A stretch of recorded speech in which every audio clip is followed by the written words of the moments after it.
So, Berto, have you heard of Logan Paul of YouTube fame? I've heard of a couple of Pauls of YouTube fame. I think they're brothers. Yes, I have. Okay. What do you know about him? I have very poor impressions of him from what I know. Is he the one that did the Japanese? Yes. Oh, God. And I might just be in the wrong demographic, but I feel like he does a lot of exploitative kind of content. And is he the one that got the house and he was like thrashing it and the neighbors were really unhappy, or was that his brother? That's mostly his brother. Oh, my gosh. I mean, they both bought houses, but his brother is the one who's bothering the neighbors. Is he the one that fought some other dude recently? Yes. Oh, my God. I have a lot of bad feelings about it. I mean, it's a boxing match. It was fair enough. Actually, both the brothers fought brothers from the UK. Yeah. I'll tell you what, like, a lot of my negative impressions are maybe because I just don't get it. But I will say that I watched some of his quote-unquote apology content that he put out after the Japanese incident. And it felt pretty like he was just gaming the system to use it to actually re-propel himself even further. So yeah. I actually didn't feel like he was sorry for being insensitive or even offensive to Japan, that he was like sorry for being, like uncaring about the fact that these are real suicides and all that stuff. I didn't really feel like he felt that. Yeah. So in this episode, I want to answer the question that is being asked on the internet a lot: is Logan Paul a psychopath? Mm-hmm. Lots of people are diagnosing him with sociopathy, psychopathy, antisocial, and I want to weigh in on that. Awesome. Diagnosed from afar. We do this a lot on this show. Yeah. This is the Psychology in Seattle podcast. I'm your host, Dr. Kirk Honda. I'm a therapist and a professor. And yeah, I also am not a fan of Logan Paul. Who are you, Berto? My name is Humberto Castañeda, and I am a constant gardener. So for me, I remember him from Vine. Do you remember him from Vine? From what? Vine, No, I don't. I never even watched any Vines. Well, there were... so out of touch. There were compilation Vine videos that Is Vine like Snapchat? Where someone would make a compilation, because I wouldn't want to go on Vine and watch 6-second clips, but YouTube would sometimes post like best of Vine. I see. And what I realized was there's a lot of kids, a lot of young people making very obnoxious so-called comedy videos on Vine. And Logan Paul was one of the big... But he was just one of many that was doing it. But he was one of the more memorable ones. He had a memorable haircut because he has that kind of weird, sweeping, blonde mess of a head. And but yeah, so I remember him from Vine about 10 years ago. Is he the one that did the cover of No Handlebars or whatever? Yeah. Okay. But that wasn't on Vine. That was on YouTube, I believe. Then I would occasionally hear him as a super rich YouTube star a few years ago. Yeah. You got your PewDiePies and you got Logan Pauls. You got your Logan Pauls. And I'm on YouTube a lot, but it would never suggest that I watch any of those videos. Right. And even if I came across one, I would never watch it. Just pretty much everything I knew about Logan Paul mostly was from watching the Philip DeFranco show, because he would talk about whatever controversy was happening. Yeah. And at the time, before the controversies, I just thought, well, he's for kids, he's one of those, like, I don't get why PewDiePie is popular either. And the dozens of other kid-oriented YouTube channels that are making billions of dollars. Yeah, they need to get off our lawn is what they need to do. I just look at it, I was just like, oh, okay, I guess that's what kids like these days. That's fine, not for me, obviously, because I'm a grown man that has, a more refined taste. I like, watching crotch shots on, fail videos. Then a year ago, everyone was talking about him, the incident of the Japanese forest. So you mentioned it. Have you been there? No. Okay. I was close, but I haven't. It's the north side of Mount Fuji, so it's kind of out of the way. And it actually is a place where people go to commit suicide? We don't use the word commit anymore. Complete is the preferred lingo, or kill yourself. The reason being is commit is associated with crime. Like I see. Commit. So this is a place where people actually Kill themselves? So they stopped counting because they didn't want or they stopped publishing the number because they didn't want people going there to die. The number? Oh. Yeah, it's sort of random because there are lots of places one could die. Yeah. But when it's sort of like the Golden Gate Bridge, it's like once it becomes known as a place, then it just kind of plants that seed. And it's like, well, if other people are doing it, then I'll do it there. Right. You know? And so it's a public health problem because when people are given somewhat of a fast road to suicide, they're much more likely to act on it when they have that bump in motivation. What about that forest made it? I don't know. Anything risky about the forest where you can die? It's very serene. So I think maybe that, or it's associated with like, I don't know. It's a very serene forest area. So, but I couldn't tell you. People will hang themselves or even overdose on drugs. So, because it's kind of weird. It's like, if you're just going to overdose on drugs or even hang yourself, like you could hang yourself at home. Yep. But I think they do it because it's, it's sort of, serene. But it's also a little bit of a funny reputation because of all the suicides that happen in that area, very few of them happen in that forest. But it's just become, notorious for that. It's a regular forest where there's trails and, it's just a regular park, so to speak, national park probably. And occasionally someone will, they'll go off path and they'll be found, but probably one or two people on average a day will die in that forest. Wow. So it's that's quite a lot. It's a lot of people. Yeah. Yikes. Suicide in Japan is about twice the rate per capita than the United States. That's incredible. It is, but at the same time, it's still kind of rare. Instead of 0.01. It's still pretty. People think, oh, Japan, they kill themselves all the time. It's like, no, it's suicide's pretty rare. It's twice the rate, but Are there leading theories as to why? Because their culture has a long history of promoting the idea that suicide is a very valid, not only honorable, but a valid way of dealing with your problems. What do you call it? Seppuku? Seppuku? Yeah, there's harikari. There are, the leaders and samurai of the old days, when they were disgraced, it was considered really your only option. Right. It was like, well, the only way you can save your honor is if you kill yourself. And if you killed yourself, you effectively did save your honor. And your family is treated as such. Right. Well, he did the honorable thing and he took his life, and that's a hard thing to do. And he did it in the ceremonial way. And and so, whereas the United States, like, we don't really hold that, Right. Like if, I don't know, if Nixon, for example, had killed himself, we wouldn't be like, well, he made up for it. Right. We just be like, he's a douchebag who killed himself. You know what I mean?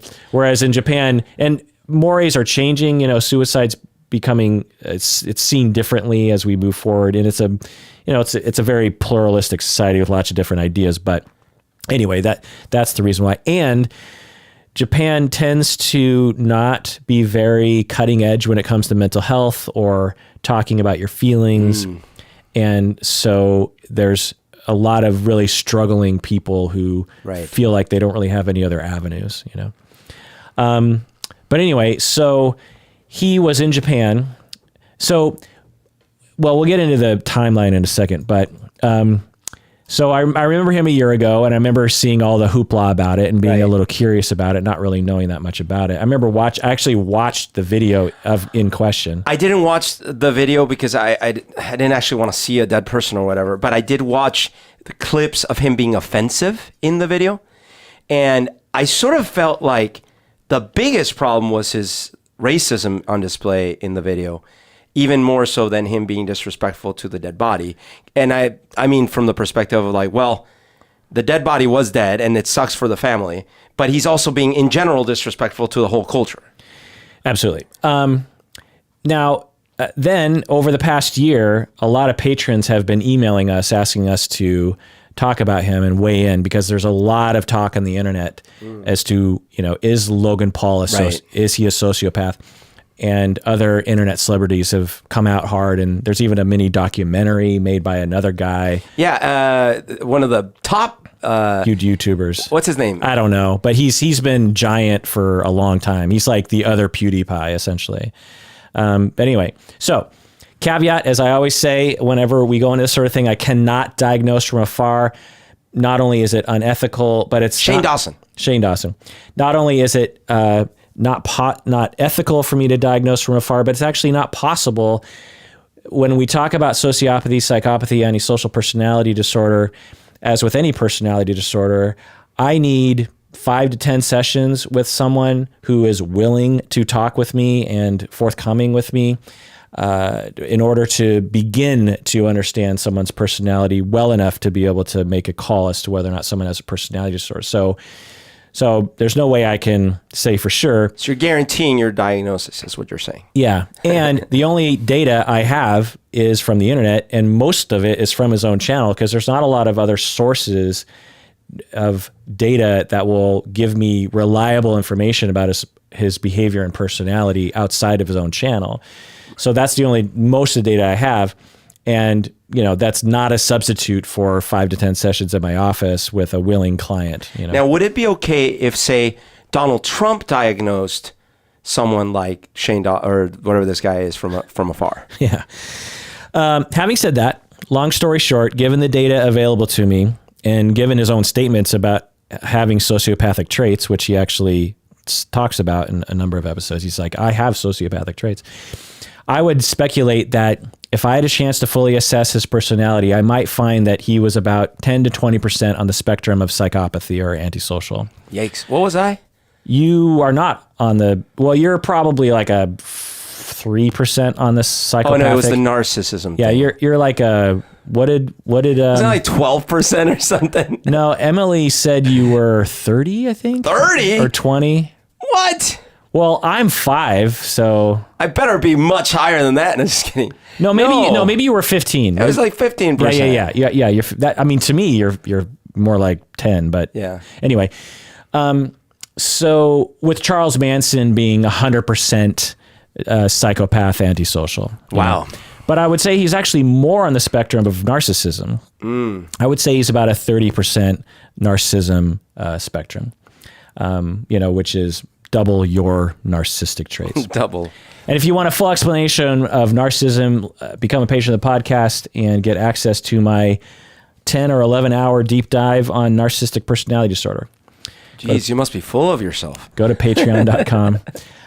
It's not an untrue statement. Again, complete speculation about his personality, but given the data available, and again, given his own statements, I would say he's 10 to 20% spectrum psychopath and 30% spectrum narcissistic personality. The main data I have for psychopathy and antisocial spectrum is that, again, he admits to having psychopathic traits. That's a quote. He uses the phrase, I think it's psychopathic traits, he says. And what I think he's referring to, as he kind of explains, is that he doesn't care about rules. In his videos, it is very clear that he does not care about rules. He jumps on top of news vans. He yells at people on the street. In Japan, he's running around being really obnoxious. I mean, he's not breaking any laws per se, but, for example, if I dared you to jump on top of a TV news van, right, most of you would be like, no. And why would you say no to that? Out of, a couple things. One, respect that it's someone else's news van. Right. But also, I'll get hurt. Right. You could get in trouble. People could think bad things about you. Right. People who have antisocial psychopathic personality disorder, they tend not to care about that. Their biology or their learned behavior or whatever, their traumas, however they got there, is such that when you ask them to do something like that, they have fewer internal barriers to it. Right. You know, you ask you and me to jump on top of a TV news van, our bodies would physically resist it. You know, like our heart rate would go up. Right. We'd have stress hormones.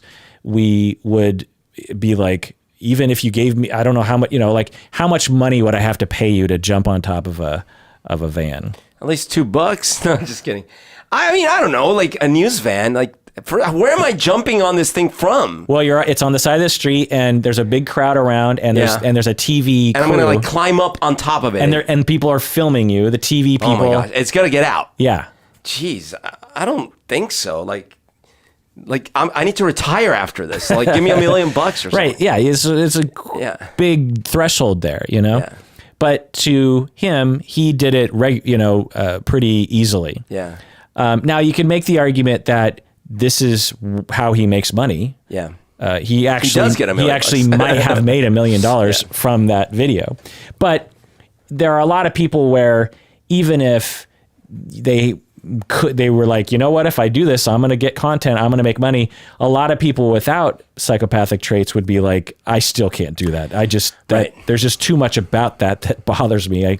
Especially the content he made in Japan where he's like running up to polite Japanese people and just like screaming at them and just, you know, being really, really disrespectful and just a super douchebag, you know. Is there some incidents with folks with these traits, higher incidents, for example, of shoplifting or casual theft kind of thing? Yeah. And we'll get more into that in a second. But we don't have any evidence of that. And that's why I put him lower on the spectrum. And the reason I asked that question is because I look at, like, if you're in a store and it's not a case where you know, either you desperately need food because your family's starving or anything like that, or you literally have kleptomania, like you just have this compulsion to take things or something.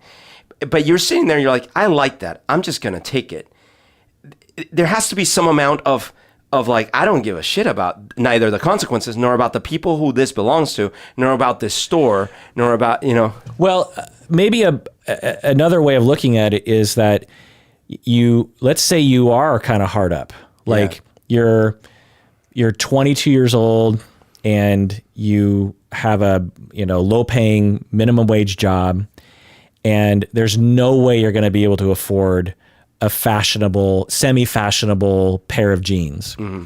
And you go into the store and you're just like, man, those pants would, you know, I only have one pair of pants. These pants will actually get me some respect in the world. Like, I need those pair of pants. There are people who are not on the psychopathic spectrum who could not do it. And add on the factor of this is, you know, a major corporation like Target or something, where they have insurance for this sort of thing, and the garment probably cost them $3 to produce. So you're not harming anyone that directly in the grand scheme of things. But most people, given the way that we're raised, it is a physical reaction to breaking a rule. Like it's really hard to do for most people, and partially because we know that it's not that it's a slippery slope, but it is a multiplicative effect if everyone starts choosing to just kind of ignore all the rules. Yeah. It's also just something that we learn super ego-wise as we grow up. You know, when we're 2 or 3, we actually don't have that. We're perfectly fine just grabbing something from someone else and saying mine. But we learn through societal and cultural and parental guidance that there's certain behavior that is bad and there's certain behavior that is good. And we internalize that.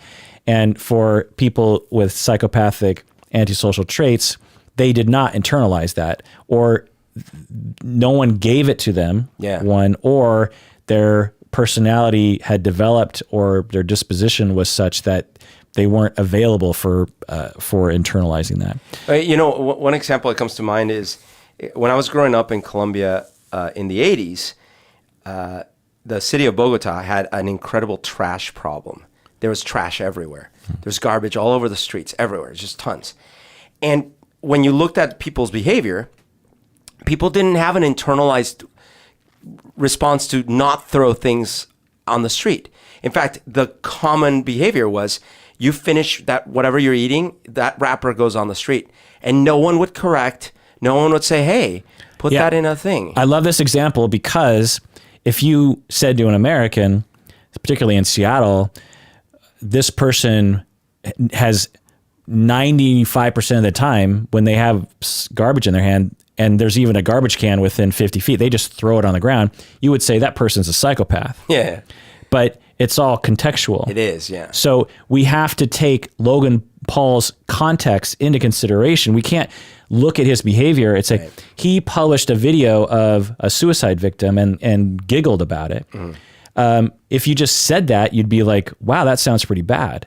But he is a YouTube vlogger who needs to make a video every day, appealing to 8-year-olds who have a very different sense of humor than adults do, and a very different sense of morality and of taste than adults do. I mean, I was working as a therapist on 9/11 when the planes went into New York and Washington, D.C. and Pennsylvania.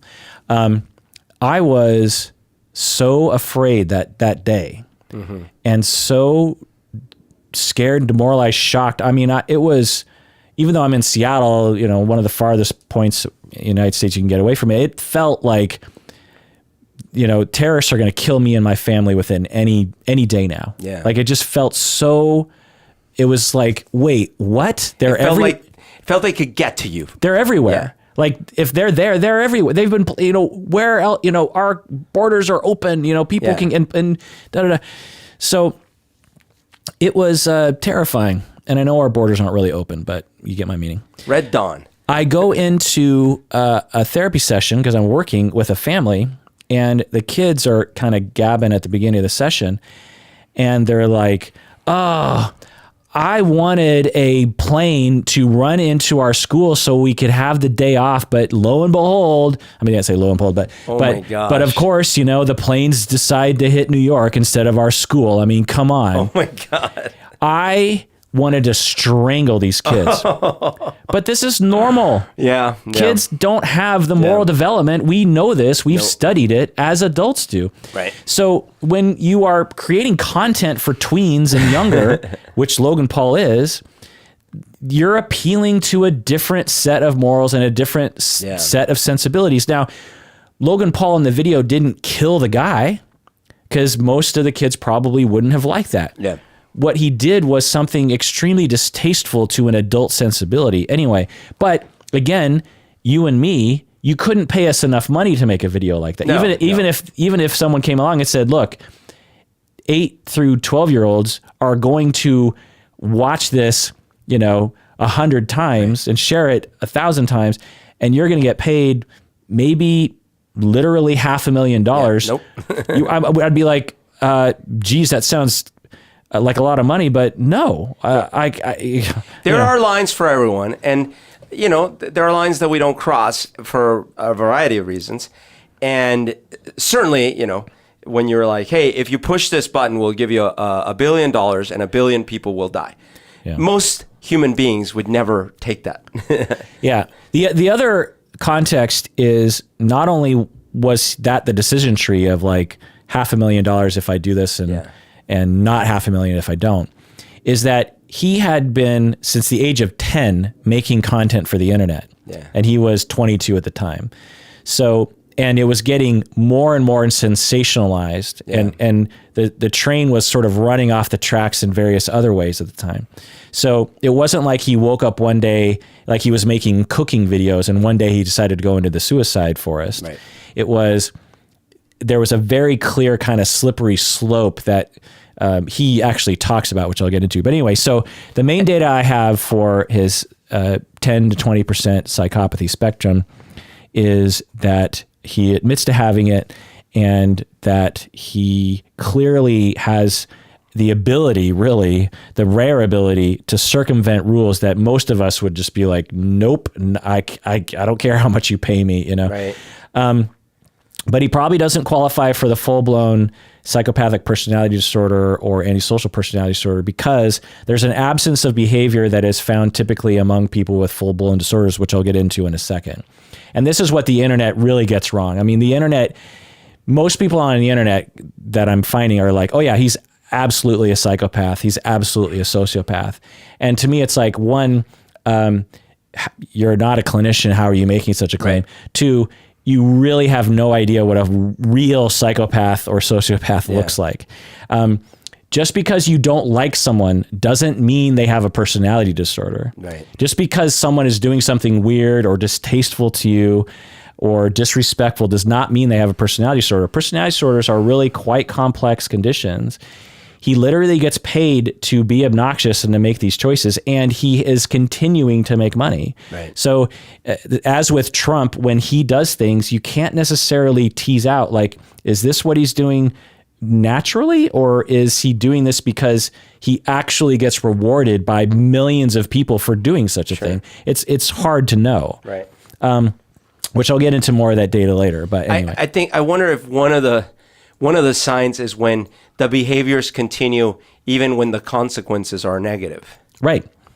Right. And repetitive negative consequences, which I'll get into in a second, which is people with actual psychopathy, actual antisocial, they shoot themselves in the foot all day long, every year of their life. Right. It's like a constant train wreck in their life. Like Logan Paul is a successful person. He adjusts, he tries to, you could argue he's not great at it, but I would argue he's not great at doing it in a way that appeals to 40 somethings. Yeah. He does it in a way that's very good for 10-year-olds. Like I saw this little video clip the other day on YouTube where some dude is in a store with his girlfriend. Some other dude happens to be looking at the girlfriend's butt. And the dude turns around, notices that, and immediately goes up and punches the guy. And then the guy leaves, like kind of screaming at him. And the girlfriend's like, why did you do that? Please, sir, don't call the cops. And then it says, go apologize. And the guy's like, fine. Then he like walks out and apologizes.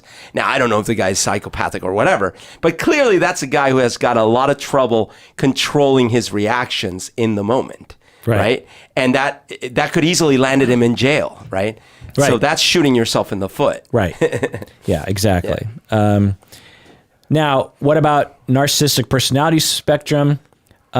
He is very comfortable being the center of attention. When you watch the videos and really it's a pervasive pattern because you go back to 10, maybe even before. I mean, imagine being 10 years old and going like, I'm going to be a YouTube star.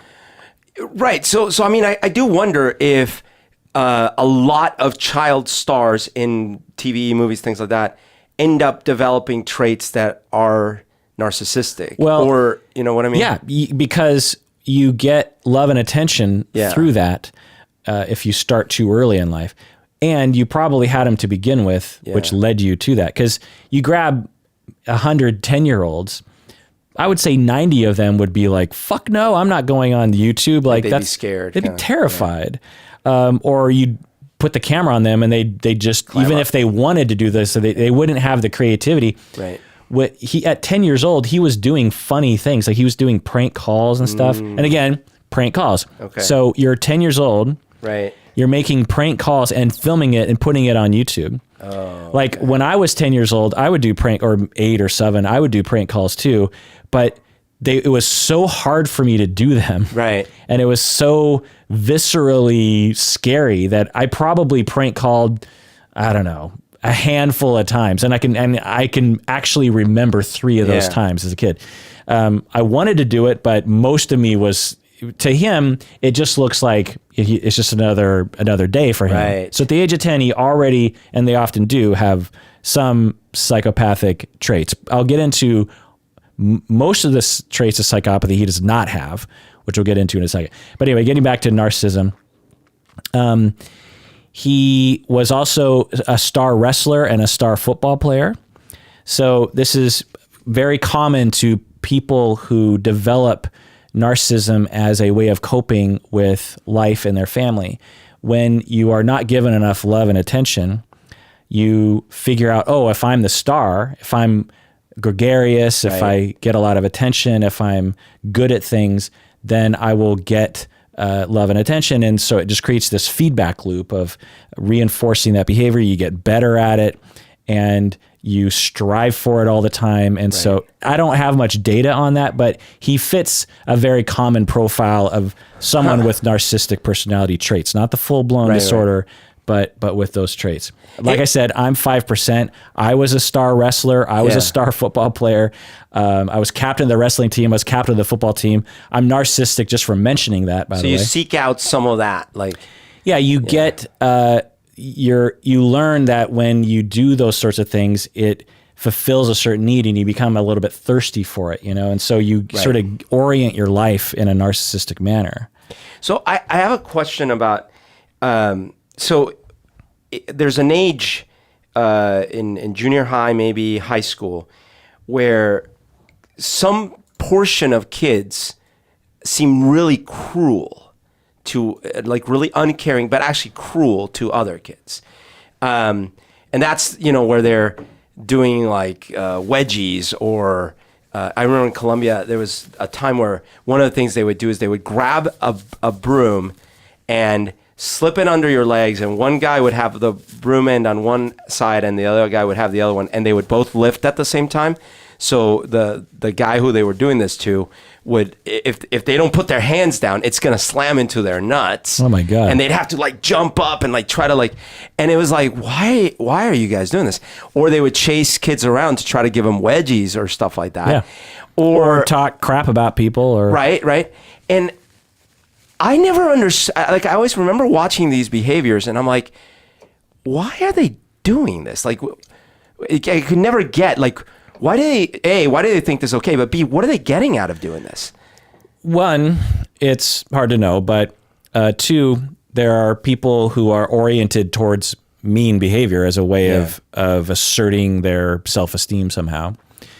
But also, again, as I said, moral development is a thing. Yeah. And when you're 13, even 17, you lack the full developed morality and sense of empathy for other people that you'll have. Why did I watch that and be like, I know that's wrong? It's a good question. There's some people develop differently. Maybe your friends weren't really like that, and so you weren't indoctrinated into that sort of culture. And I know my dad definitely imbued from as early as I can remember a sense of right and wrong and like just social justice and things like that. Yeah. So like I was talking about the littering, like from the moment I can remember, my dad would always be like, pick that up and he would explain why and all these kinds of things. Yeah. I suspect that in a certain light, you would see the immorality and be disgusted or turned off. But in other ways, you completely lacked morals at that age, So it wasn't like your base level morality was more advanced than other kids. I would speculate. Of course, it's a philosophical discussion.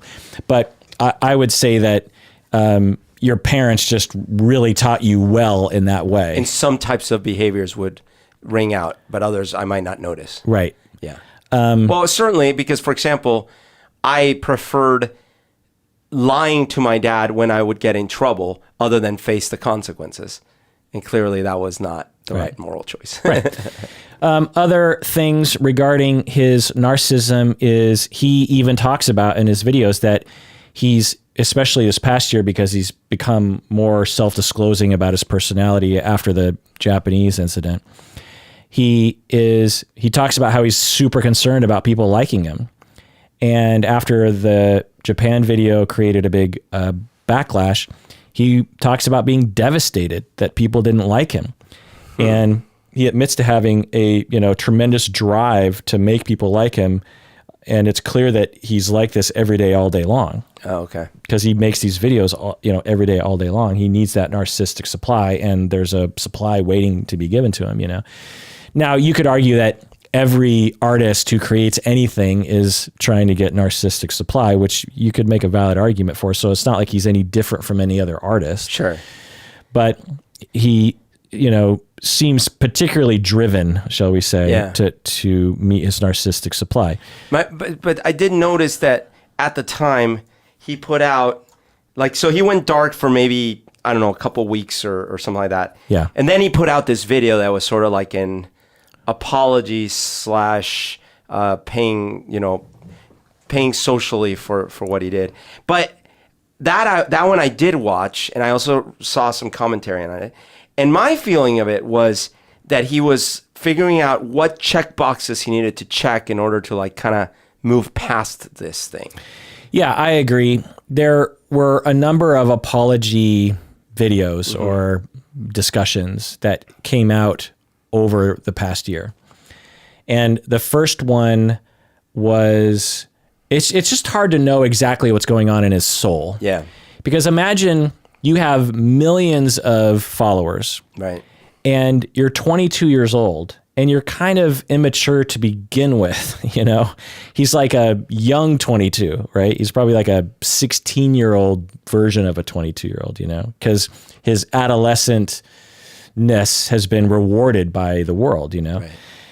So imagine you or me at the age of 22 you're sitting there going, crap, I've got to salvage my career. Right.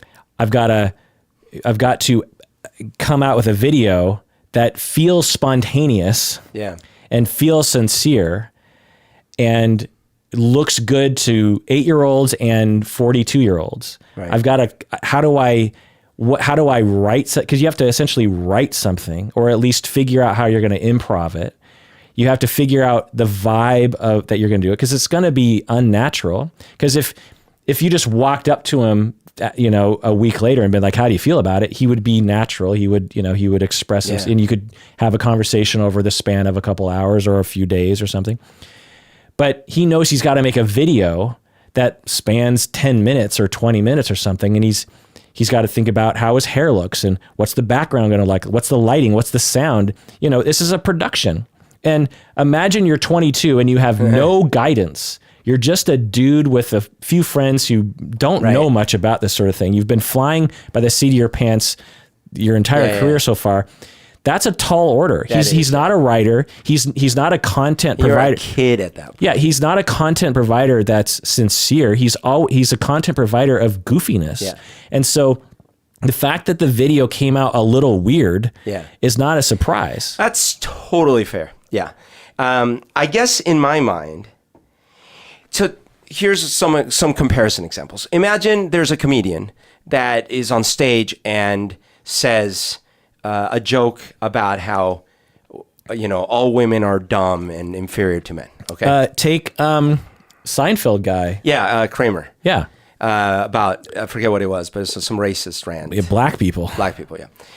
So on the one part, him coming out and saying, "Oh, I'm so sorry." It's like Michael Richards. It's like, well, okay, I get that you're sorry that negative consequences happened to you, but that is how you feel, isn't it? And I don't think that overnight you all of a sudden don't feel that way, right? And you can do that with a lot of people, that when they do certain things, they might be sorry because their hand got slapped, and they might even grow from this. But there's no way that they didn't actually feel, at least to a significant percentage, that way, and that's why they said what they said. Especially if it's not a comedian, right? Like if you're talking about a politician that comes out and there's some recording of them like saying something really bad, and then the next day it's like, well, I'm sorry if anyone was offended. It's like, no, you're just saying whatever. You're checking boxes to see if you can move past this. You still feel the same way as you felt yesterday. I felt that way a bit about this thing, because the things he said on the video that were offensive, and I don't remember now, but it was pretty offensive. It was an offensive video about towards the Japanese people.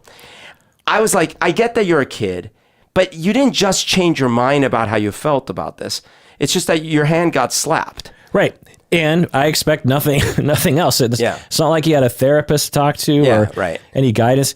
And he's a child, basically, and it's hard for him to understand. So, what you're implying or saying is the only thing that would have satisfied you if he would have come out and did this super real video and just be like, you know what? I made this video and I didn't realize it was going to bother anybody. And it makes me think there's something wrong with me, there's something wrong with my personality or something. I don't get it. So I could apologize, and I do. I'm sorry, because everyone hates me now, but honestly, I can't tell you why everyone hates it, because when I put it out, like that would have been the only. That's very sophisticated. That would have been the only response. Yeah. But that wouldn't have gone over well. No, nor would it have come out of someone at his age and his position. And right.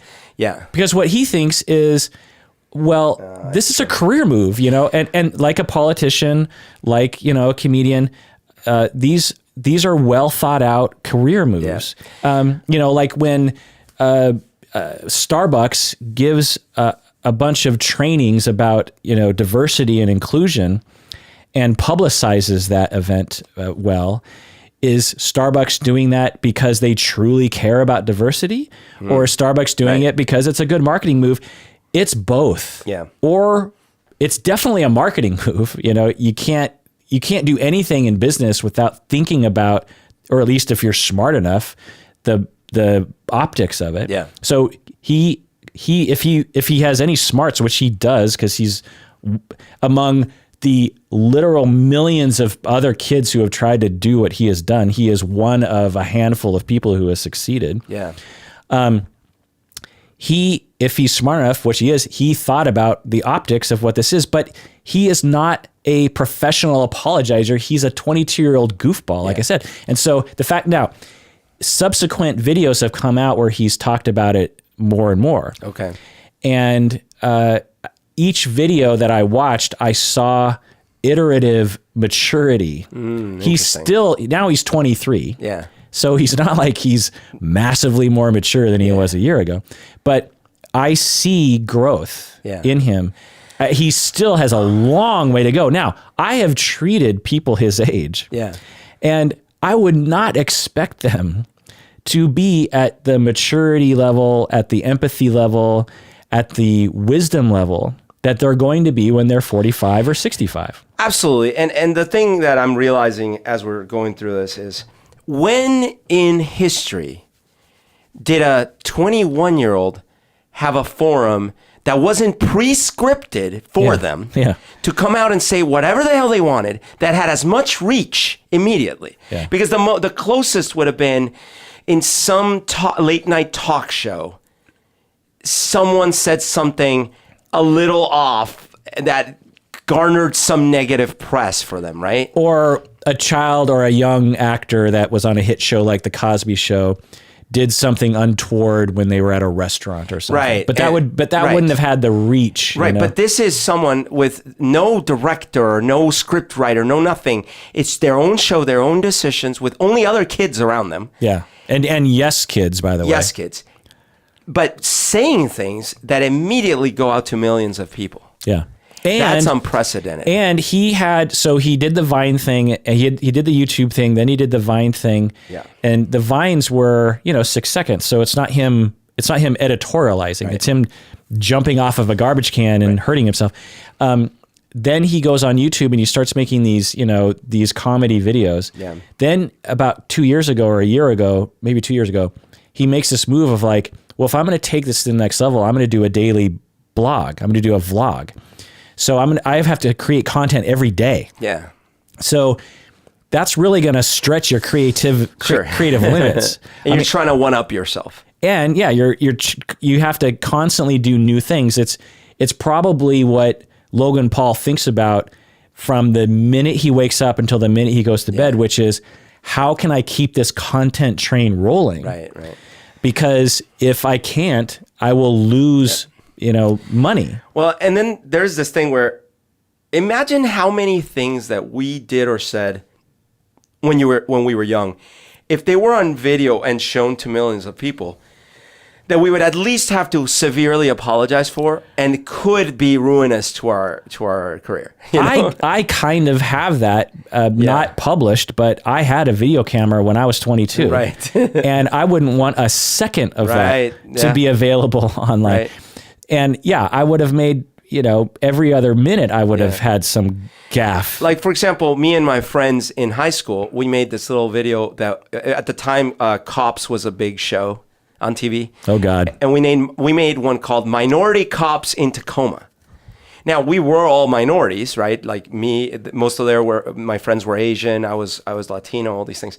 But in that video, we made all sorts of stereotypes on purpose and all these things. Yeah. And some very sexually offensive and suggestive things. Oh my God, I don't want that video seen by anyone. Right. You know, and we were teenagers. Yeah. And so it's not surprising is the thing. Now, having said all that, if you or us want to hate him, you can. If you want to think he is a menace to society, you can. If you want YouTube to shut him down, you can say that. If you want the government to pass a law against Logan Paul, you can petition for that. If you think that he is corrupting the minds of the youth of America right now, you can say that. You can do all of those things and still not diagnose him with a personality disorder. Right. Just because you hate him and you think he's a menace does not mean that makes him qualify for a clinical diagnosis that most people don't understand. Right. So I just want to say, I will also say that when I think back in my life about times I've had to apologize or that I've apologized for things, I definitely can distinguish that there were times and many times where I was sort of, and I'm going to use the word loosely here, but I was sort of psychopathically apologizing, meaning I was going through the motions in my mind and very consciously picking words and saying like, literally, how can I get through this to the greatest benefit for me?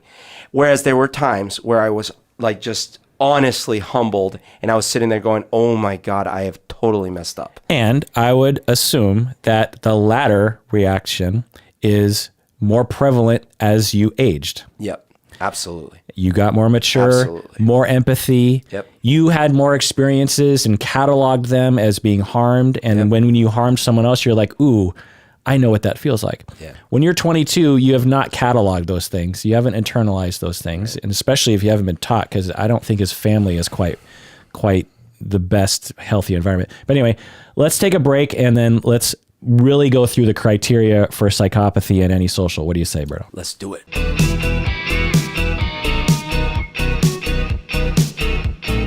All right, we're back from the break. How would Logan Paul petition his listeners to become patrons? What would he do?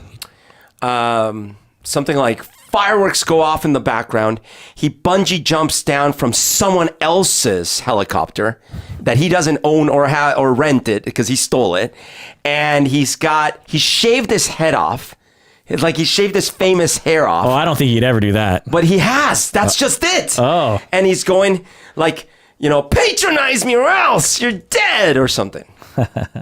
I just hurt my voice doing that. Yeah. So become a patron of the podcast and you get access to hundreds of patron exclusive episodes. Like I said, the 11-hour deep dive on narcissistic personality, other deep dives on other personality disorders like passive aggressive, histrionic, borderline, these kinds of things, and many other topics. Anyway, if you sign up to be a patron, I will jump on a news van for 10 hours straight. Yeah. In your mind. In someone's mind. Okay, so I've already gone over some of his backstory here, but also want to just kind of fully flesh out what I observed on his channel in the past 48 hours of doing a deep dive on him. So over the past couple of years, he's been doing skits. They'll do like they'll act out little skits. They'll do these stunts like the bicycle thing. Right.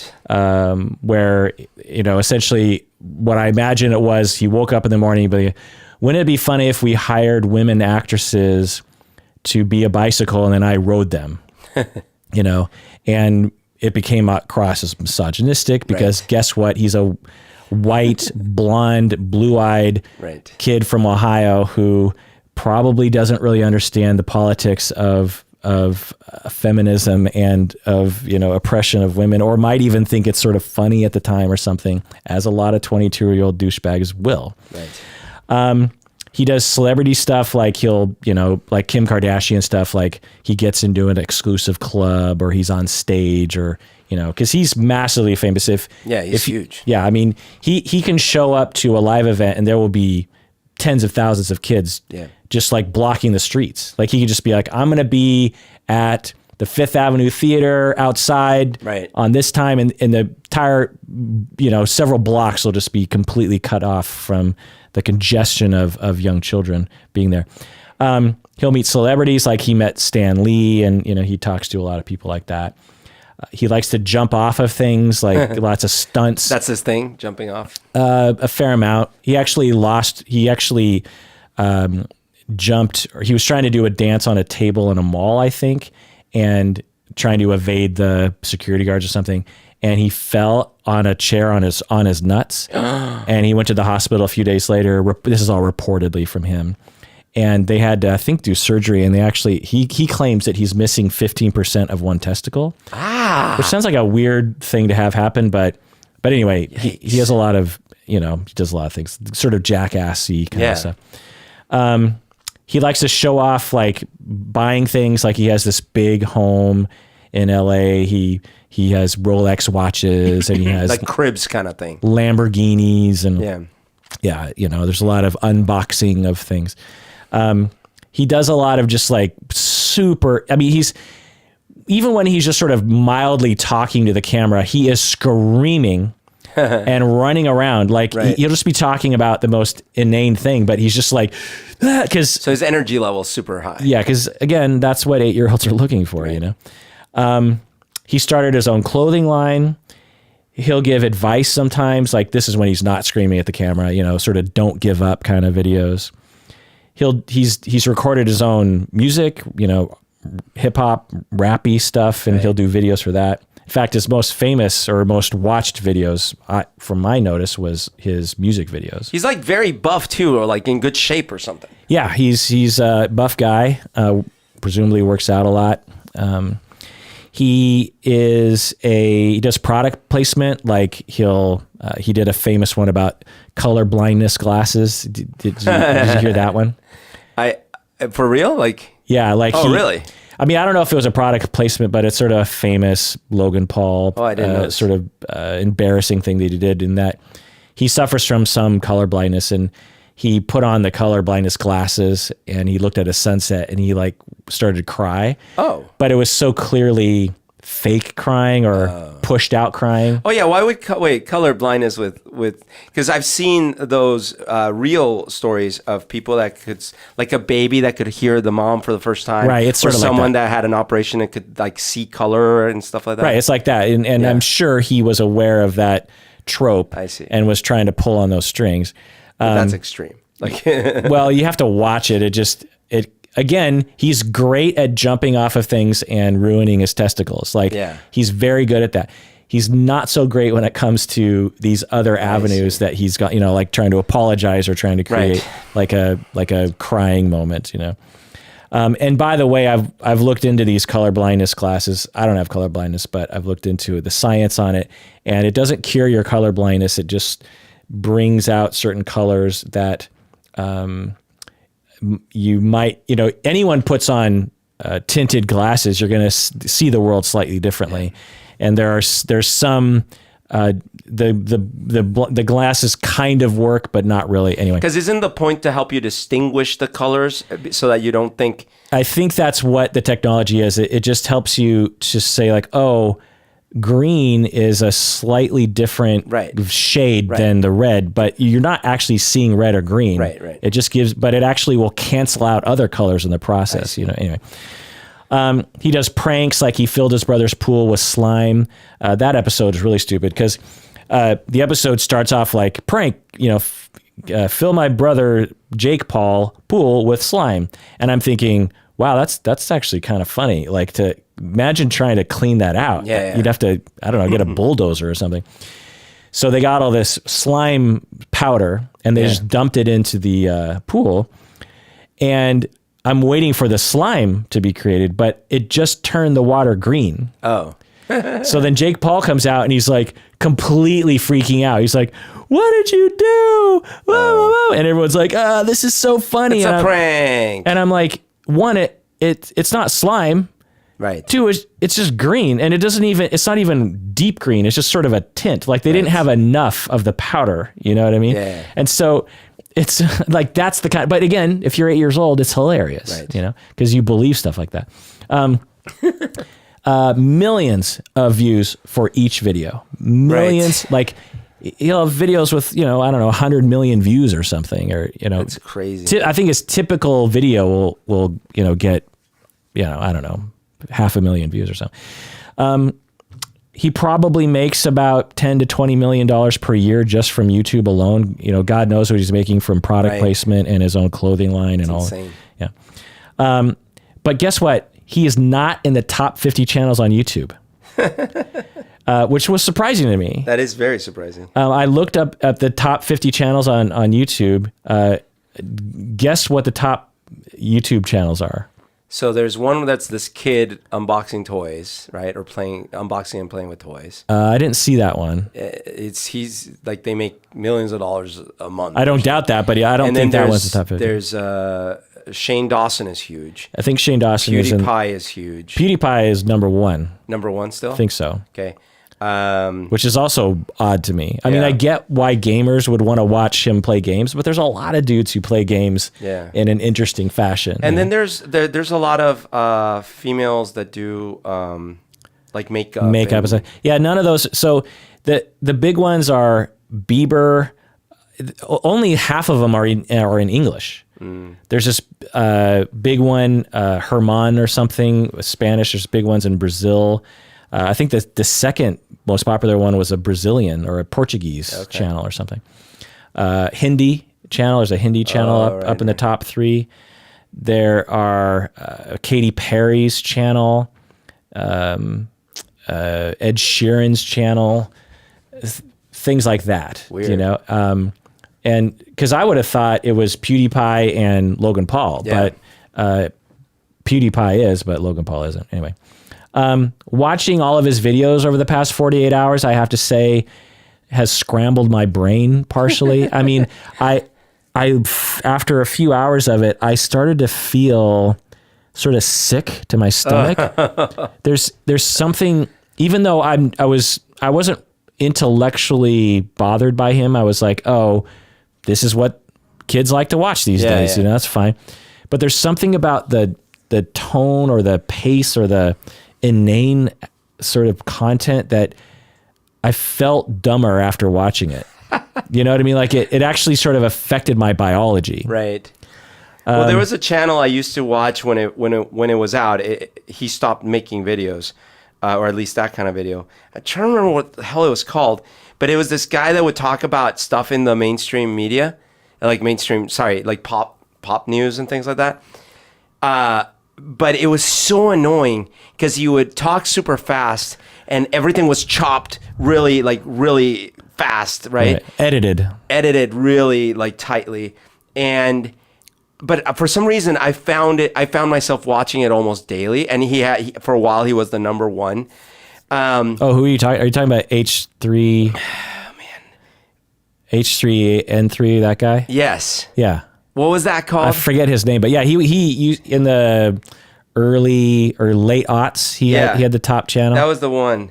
Yeah. Anyways, he was infinitely better than Logan Paul, though. Right, but I couldn't understand why I kept watching it, because it actually was weird. Oh. But you're right. It was still more entertaining.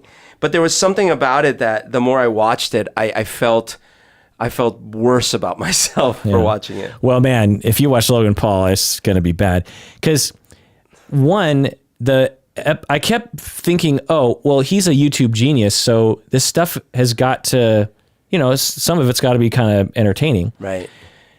I didn't find a single there was one moment where I was entertained where he is, I won't explain the details, but he does this little reaction that I thought was kind of funny. I was like, oh, that was kind of funny. But like the slime in the pool thing. Yeah. Is a good example, because it's like, oh, at least this is going to pay off with slime in the pool. But even those videos, it doesn't even pay off. Like many of his videos, he'll start with a premise, like, I'm going to fill a bus with a bunch of balls, like those playpen balls. And you're thinking, oh, this must pay off somehow. They must prank someone in a funny way or get pulled over by the cops, or, there's got to be some punchline. Right. But there isn't. It's just like they fill a bus with a bunch of these plastic balls. He jumps around in it, and it's, mildly interesting. That's so weird. And then they try to create a punchline, and then the video just ends. But the way that they're acting, it's like the most amazing thing that's ever happened. So that's the punchline, is them pretending it's the punchline. And again, when you're 10, it is the most amazing thing, because you're like, when you're 10, that's entertainment, Like, oh my God, a bus full of Yeah, you go to school the next day and go, did you see that? He filled an entire bus with plastic balls. Isn't that hilarious? And to people like you and me, we're like, what? So, that's also why it kind of scrambled my brain, because I was like, they're frantic and seemingly happy, and they seem to be entertained with themselves, but I am so bored right now. Like, well, it was a combination of being overly stimulated and extremely bored. It's like if you try to watch the old He-Man cartoon. Yeah. Actually, you might have been too old to even enjoy it at the time. I loved He-Man. Because I loved it. Yeah. But I try to watch an episode these days of the old cartoon, and I'm like, this is so inane. Yeah.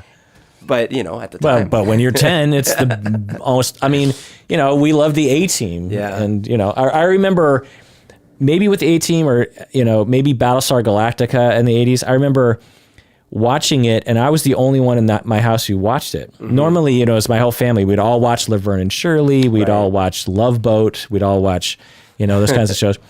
And I couldn't understand why no one liked the A-Team. Yeah, don't you guys want to watch? The A-Team is on. Yeah. And it's because, my older brother and sister were 7 years older than me, and they looked at it and said, that's dumb. And my parents certainly looked at it and said, that's pretty dumb. I had the same reaction with my dad on a lot of those shows, where I'd be like, and he'd sit down and watch it with me just to do it. But I didn't realize that. I thought he's enjoying it as much as I am. And I'm like, wasn't that a great episode? He's like, yeah. Or I remember when I went to, that's right.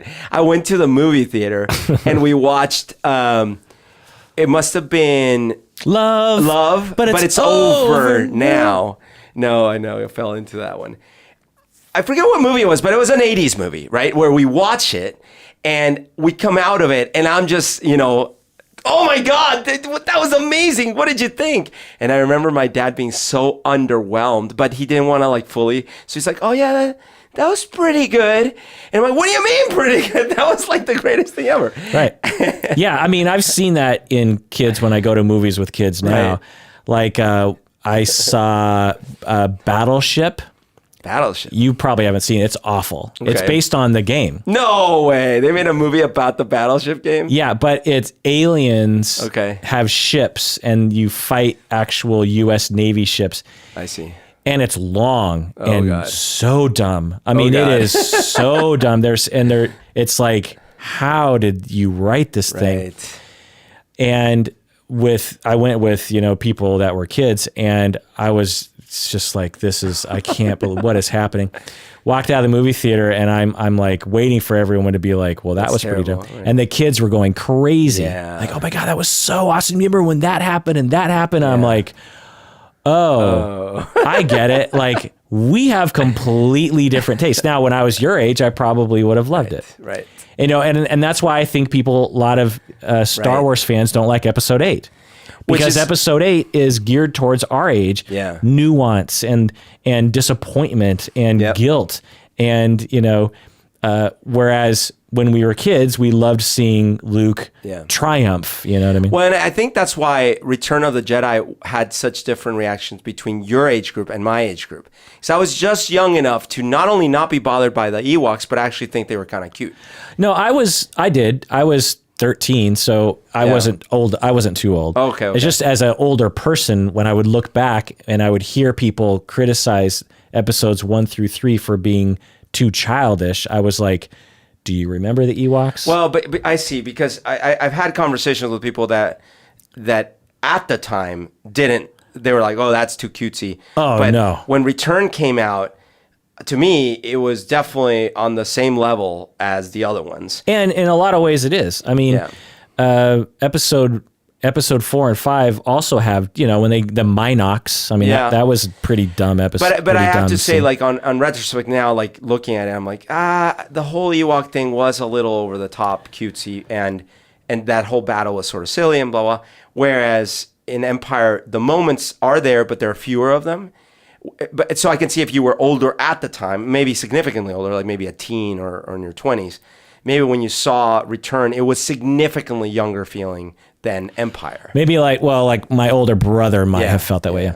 Yeah. So after the Japanese forest video, there's some data about how he reacted. So he can't, you know, he went dark, and actually YouTube cut him off for a couple weeks, by the way, of revenue.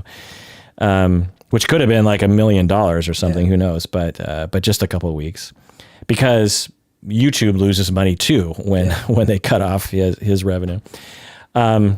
So they, you know, that's actually interesting to think about.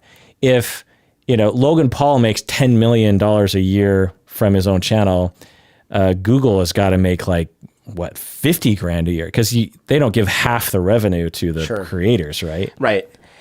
You know, one note about that, including the way that any of these big companies react to things. Partially, it's sort of like their hands are tied because there's so much litigation and they got to be so aware of like lawsuits and all these things, right? But it would be interesting if when something weird like that happens on any of these platforms, if the company took more steps to like educate the creators and the audience more. Do you know what I mean? Like here's a case where it's not entirely young creators' faults that they don't know what the hell they're doing with these new tools, right? So these companies could take more ownership on helping the young creators in general, but certainly young creators, understand a little bit more about the impact they have, the great responsibility, great power, blah, blah, and also educate the audience a little bit more. Because I feel like a lot of times the responses are like, this does not represent our values, so we're penalizing this creator, as if we're all just like aware of this new world that we're living in and everyone's aware of the pluses and minuses, but none of us are. Yeah, that's interesting. I wonder, it must have crossed Google's mind at some point to provide some consulting, you know, or some communication. Yeah. And there must be a reason why they don't. I mean, my guess, if I was to speculate, would be that the creator could make that conversation public and embarrass Google. You know what I mean? I mean, even not make it private, but in fact, post public. But do you know what I mean? Like, that would be a tough tone to hit well, you know, so imagine, you know, Google outward facing marketing person says, okay, you have a team, write a script, hire an actor, and we'll create a 5-minute response to what Logan Paul did in the Japanese suicide forest. And by the way, suicide forest is an offensive term. I'm using quotes in that. It has a specific name, and you know, you wouldn't call the Golden Gate Bridge the suicide bridge. You know what I mean? Anyway, so imagine that they did that and they came out with something that would be a tall order to hit the tone right, because it could come across as like Google trying to save their ass. Do you know what I mean? Yeah. And it's like Google's only interested in the bottom line. So let me see if I can give an example of what I'm trying to get at. Imagine that some company creates a new kind of squirt gun, and this squirt gun shoots the furthest range of any squirt gun ever. And so, you know, kids all over, they're just so into the squirt gun. But it turns out that many of them end up like using the squirt gun to squirt into eyes, and it hurts people's eyes, right?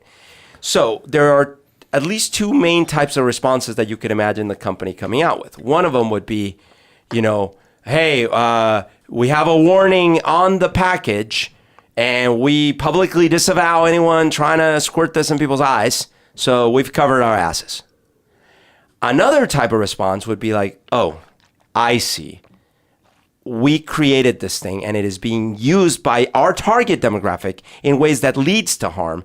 So let's actually do more. Let's, first of all, like maybe change the product a little bit. Maybe also include visual guides and have commercials with kids using it properly, or I don't know, et cetera, right? But that is not, that illuminates your thought process, but that, and probably the situation for Google, but it's not the correct analogy, because what you're describing is the Logan Paul correction, because Logan Paul is in charge of the product in the same way that the toy company is in charge. What the analogy to this is that it'd be as if like the government or the FCC or the Better Business Bureau came out and had some explanation for the, because I think that's how Google considers themselves. They don't consider them, and they probably have thought about this. They're probably like, look, if we come out and say some kind of apology or some kind of like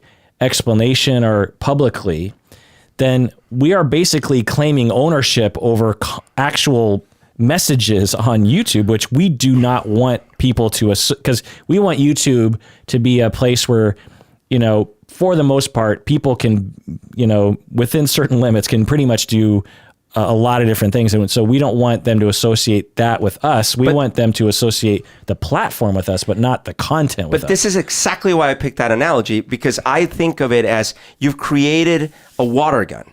YouTube or Twitter or Facebook is a water gun. What you do with a water gun, you could just sit in your room shooting at the wall, or you could have some friends and you make sure you only shoot at the feet. You could not even shoot at each other, whatever. I just created a water gun. But the fact of the matter is that you are targeting it to people that are going to use it in ways that lead to damage. Okay, I get it. Yeah. And I think Zuckerberg is toying with this notion. Right. I'm sure Google is, I mean, Google will only toy with this notion if people start blaming Google, which I think people are kind of starting to do. Well, they've certainly had a lot of backlashes with advertisers pulling out for many, you know, I don't know if you heard of the whole adpocalypse thing where, because ads were being served in videos that were offensive. So example, some extreme right-wing thing would take out ads promoting, even like promoting some white supremacy things or other things like that. And these ads would show up on videos for companies, right? And things like that.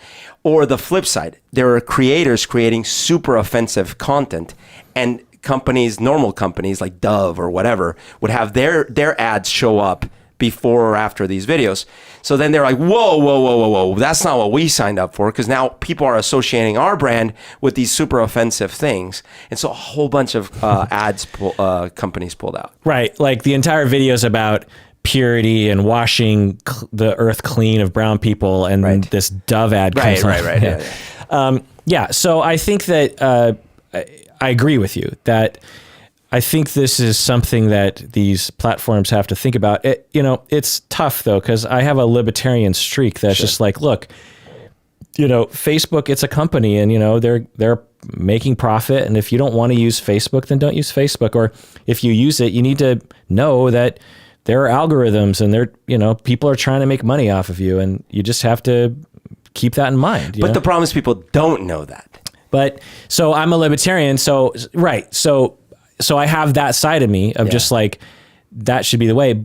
On the other hand, it's like, I'm also, you know, a socialist communist sort of person that believes in social engineering if it's done well and has good goals, like banning straws and plastics and, you know, and taxing gas, you know, these are anti-libertarian notions.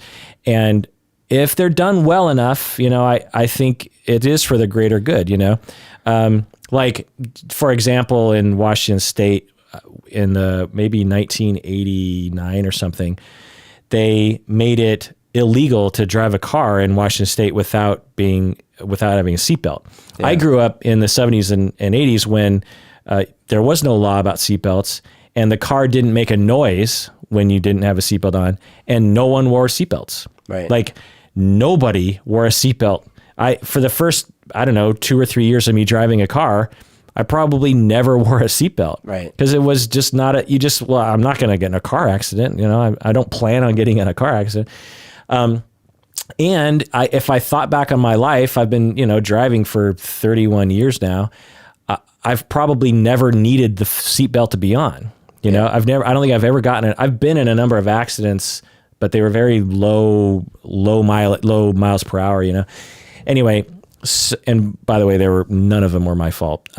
There was a span of like 4 or 5 years where I got hit, no joke, 10 or 15 times while my car was stopped. Oh my God. Like I'd be at a stoplight and the car behind me would just ram into me. That's crazy. Or I'd be one time I was sitting in my car with a friend. And I'm in the parking lot and the car next to me backed up and hit me. Oh my God. And like ripped my back bumper off of the car. Oh my God. Anyway, my point is that social engineering by government can be good. And even though I was initially annoyed with that law because I'm like, why do I have, let me make the choice. I think overall it's a good thing. And so now I'm not talking about government control over Facebook or Google in this fashion. I think privacy issues, the government has to fucking slam these people because people are they're invaded in ways they have no idea. By the way, I actually downloaded my Facebook information recently, and actually most of it was fine. Because I don't like a lot of things I don't like a lot of products.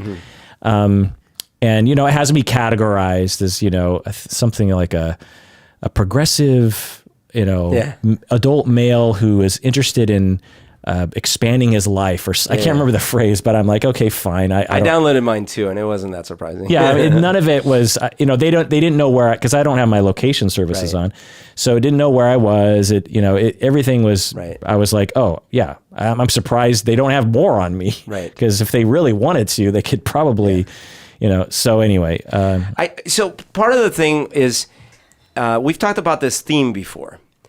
We like to pretend that things are as they used to be so that we can count on the lessons we know from history and from our own past to help us in the future. For example, when it comes to global warming, I think that's one of the problems we're running into so much is that people just assume things will work out because you know what?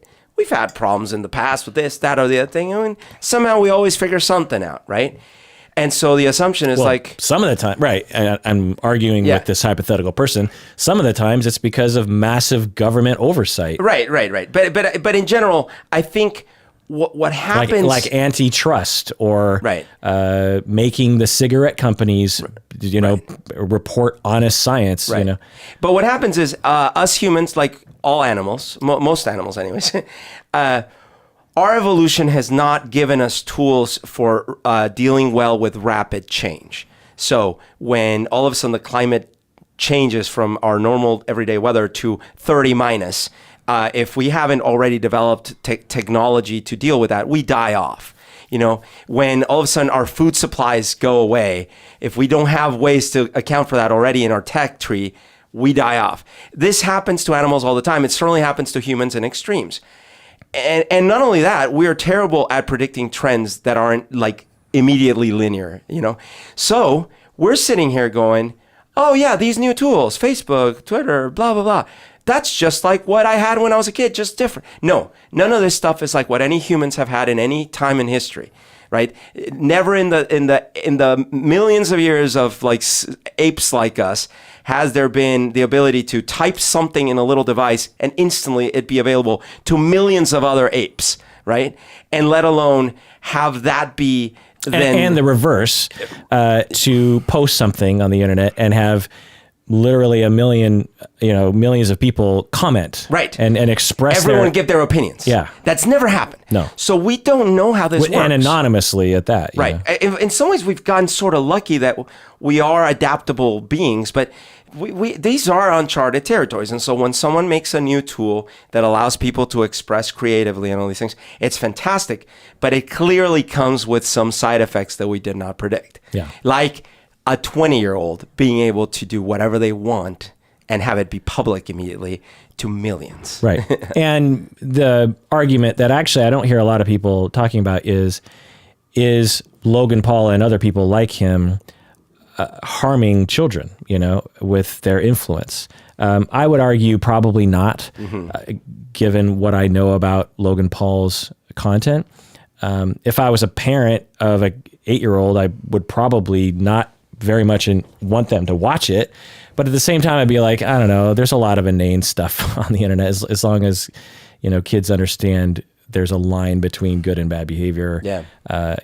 Like Looney Tunes, you're supposed to identify with Bugs Bunny. Right. He did a lot of really horrible, rebellious things, or Roadrunner, for example.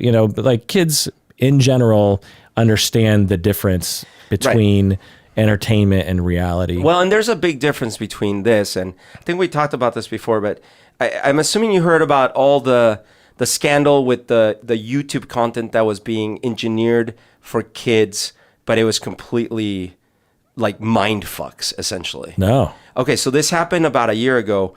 After this, we got to get back to Logan Paul. Totally.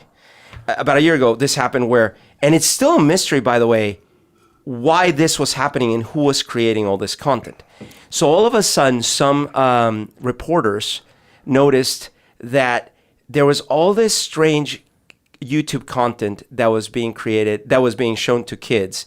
And what I mean showing to kids is that it was showing in kids' feeds explicitly. All the keywords, all the themes, the topics were all for kids. Things like it had content from Frozen and Disney and all these kinds of things. Oh, okay.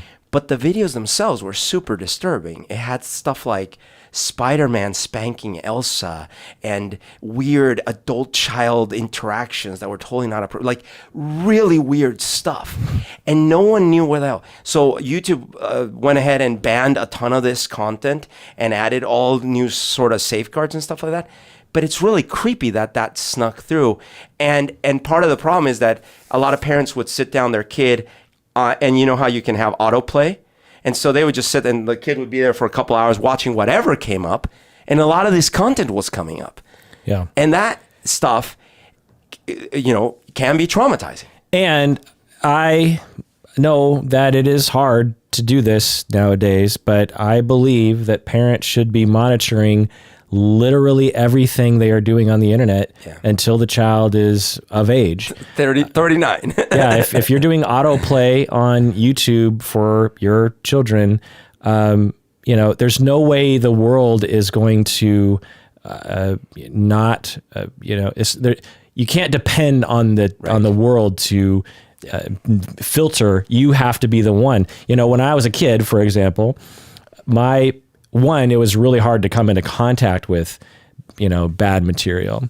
But 2, my parents they were either watching TV with me or they were in the kitchen, within earshot. They knew everything I was doing. Yeah.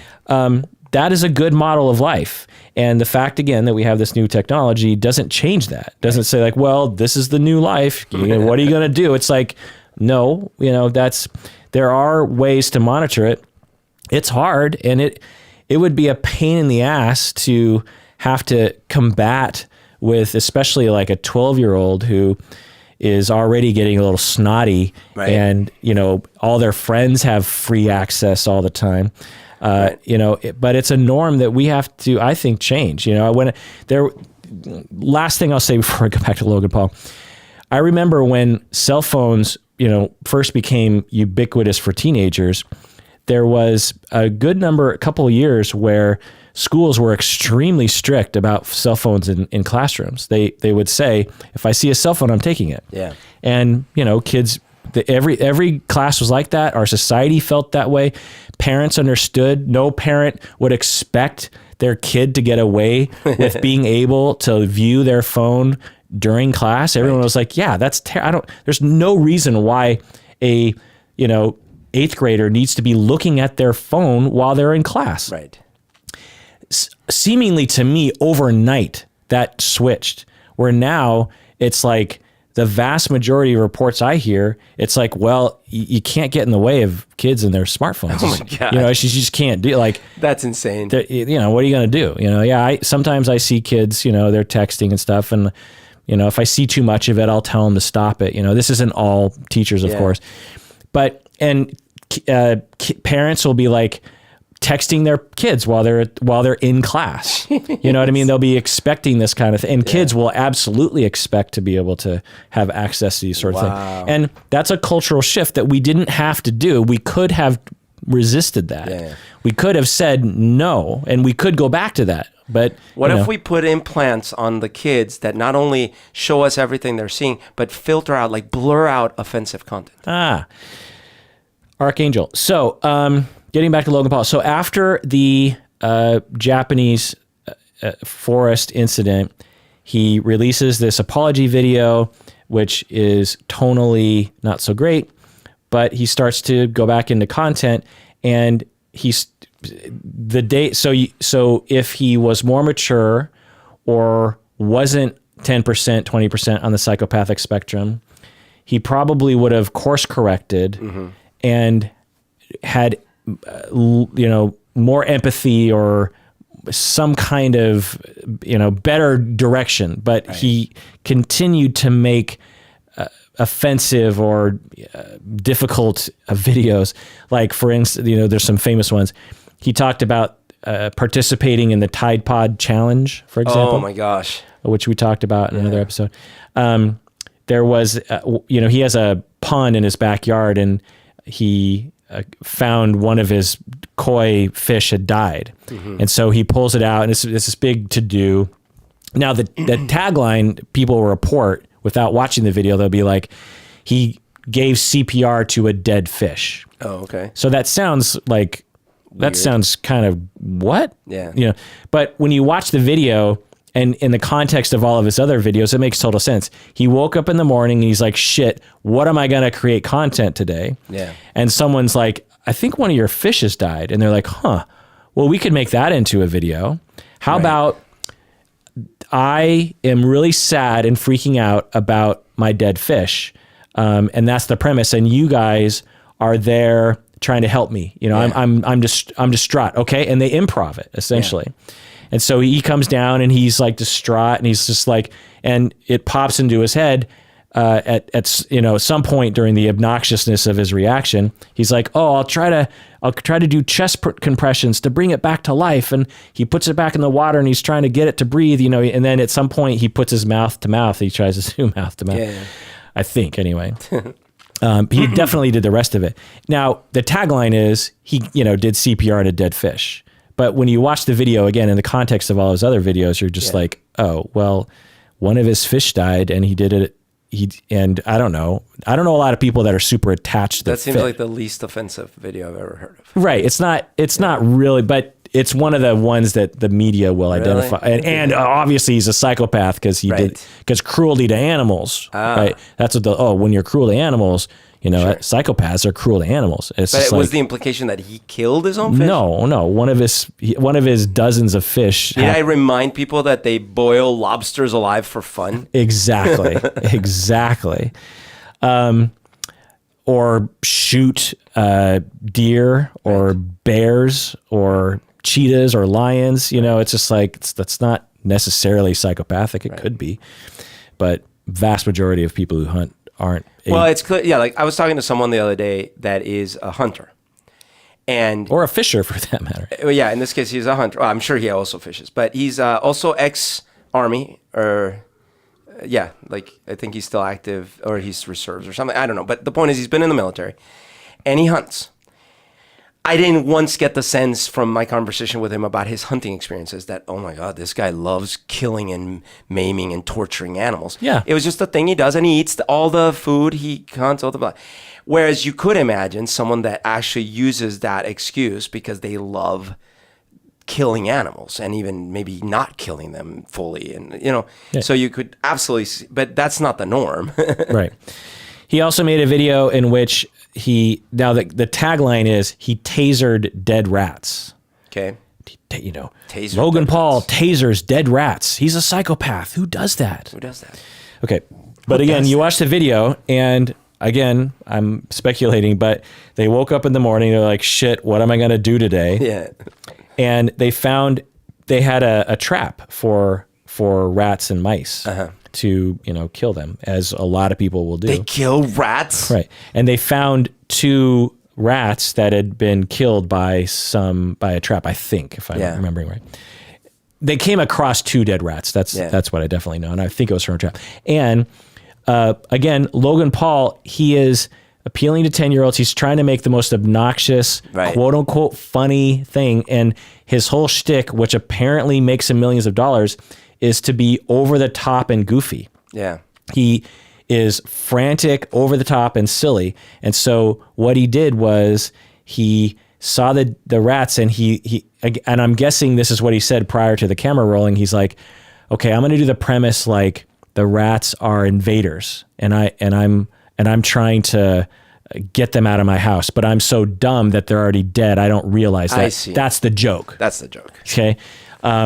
And so the camera starts rolling, the friends find the rats. He comes out and he's like, you can't get in my house. And, cause they're on his porch, and he's standing over them like 5 feet away, and he shoots one of the rats with the taser has the, the wires that come out.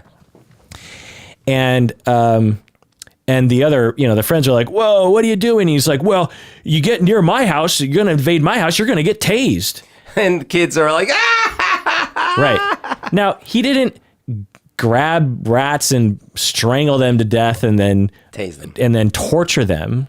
These were dead rats, and he thought he had a premise for a video. Right.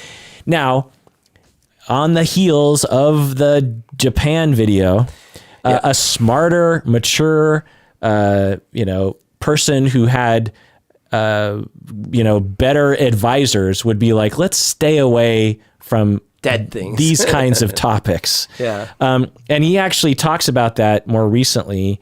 He just released another kind of further apology video, just last week. And he talks about how he learned over this past year that he needs to listen to people more. Like, that's one of his big things. He's just like, the thing I learned this last year was I can't just operate on my own impulse. I can't just operate on my own notions. Right. Like learning that his instincts may not be the best when it comes to some stuff. Right. But you could see how he thought that before. Right. Because everything had worked out for him. Yeah. From the age of 10 until the age of 22. Right. All of his impulses paid off.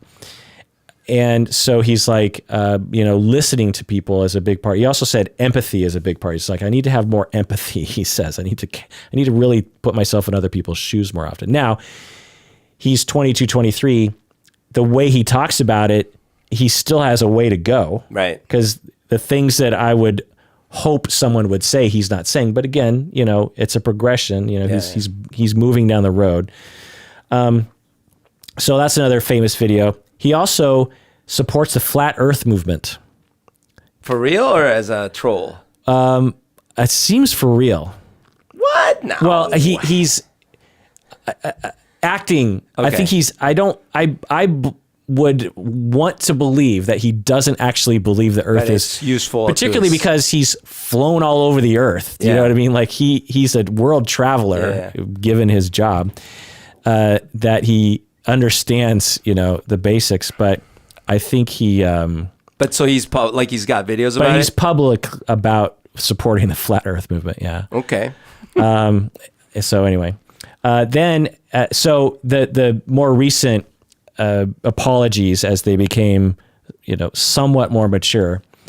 So there's this one video where I kind of liked the beginning where he's like, he seems genuinely remorseful about the Japan video.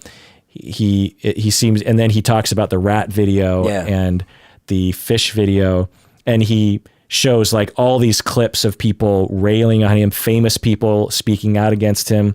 Like there's no punches are being pulled, and he shows clips of him doing stupid shit, and he's talking over it, and he's just like, I don't know what I was thinking. So in this video, he actually says things that I was like, oh, okay, he seems to have some perspective. He's like, I was young. I had to create something every day. I had been successful in everything I had done. I had never stopped to think that maybe I might hurt someone's feelings. Like that hadn't crossed my mind.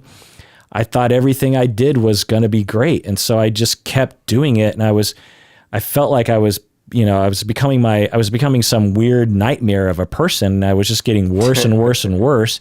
And I wasn't listening to people, and I wasn't thinking about other people's feelings. And then I made the Japan video, and that was a disaster. And I came out with an apology video, but really I still hadn't learned. And then I made the rat video and the fish video. And then I had to just really sit down and think like, wait a second, like something's wrong with me. Like I'm going too fast, he said. I'm moving too quickly. Like I need to slow down and listen to people and actually like ask my friends and family around me, like, what do you think about this idea? And then I have to listen to that. I can't just blow them off. I have to be like, and listen to my listeners. I have to like ask them, what do you feel about this? Is this what you want? And it's sounding more mature, but then it ends. So at this point I'm like, oh, okay, this is sounding pretty good. But then he ends it with the climax as the music is swelling and the edits are getting more sunsetty and everything. He's like, and then I decided, you know what? I am going to, and I'm paraphrasing because he worded it more eloquently or more self-servingly. I'm going to box KSI. He ends the whole KSI. So he's that. Oh, that's when he announced he was gonna. Well, yeah, but he actually. So this video, he's actually recalling him making that choice. Because I'm like, okay, where is this going?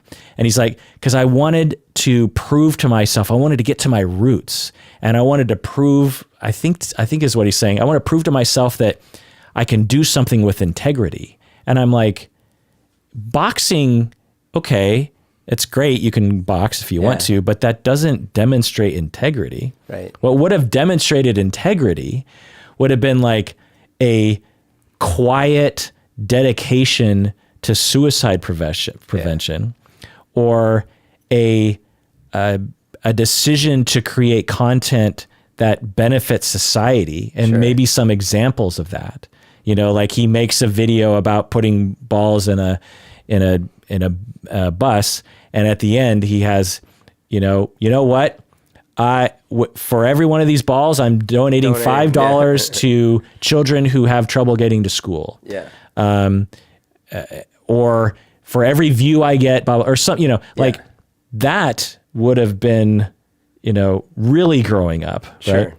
Not I've grown up and now I'm going to do a boxing match. You know what I mean? That's a weird association. I know. I wonder if he means because he's got to train for it. Yeah, so there's lots of montage of him literally carrying a tree, cross training without a shirt on. Lots of shots without his shirt on, and I think that's what he means. It's like he equates, because that's where he comes from, is like football and wrestling. Yeah.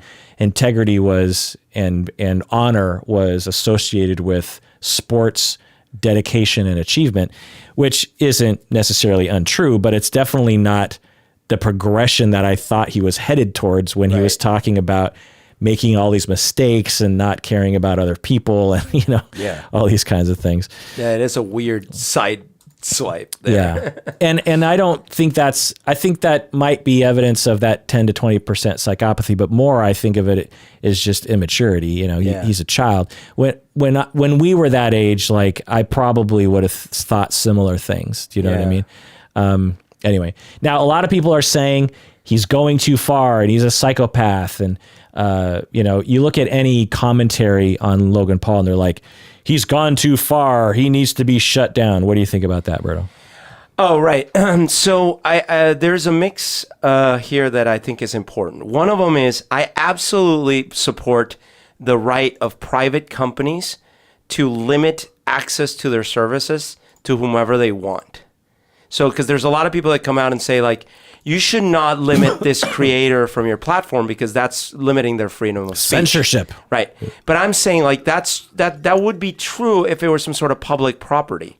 But you're a private company and you have terms of service. And if someone violates your terms of service, you have the right to not let them do their thing. Now, if your terms of service can be proven in a court to be like discriminatory to the class of to a protected class, well, sure. Now we're back on the onus is on you to not do that. But when it comes to like, Twitter, YouTube, etc., it's like, hey, we have this creator. They're creating content that's hurting our business and it's offending our customers. We're going to limit them. I think that's perfectly reasonable. Totally. The flip side is, do I believe that... And as an example, Alex Jones inciting actual human beings to potentially try to kill or at least harm other human beings. Exactly. Now, do I believe that in this particular instance... And being very convincing to a certain subsection of people. Yeah, exactly. Do I believe that in this instance, this particular creator, Logan Paul, did things that warranted a company excluding him from the platform? In my personal opinion, if I were making those decisions, probably not, because, it's kind of hard to demonstrate that he directly caused harm or that he definitely was offensive. But that's sort of where I think, for example, you could make the argument that news channels that depict violence that had occurred to victims as being exploitative of victim harm, even if they blur out the faces or something. And one could make the argument that's what he was doing.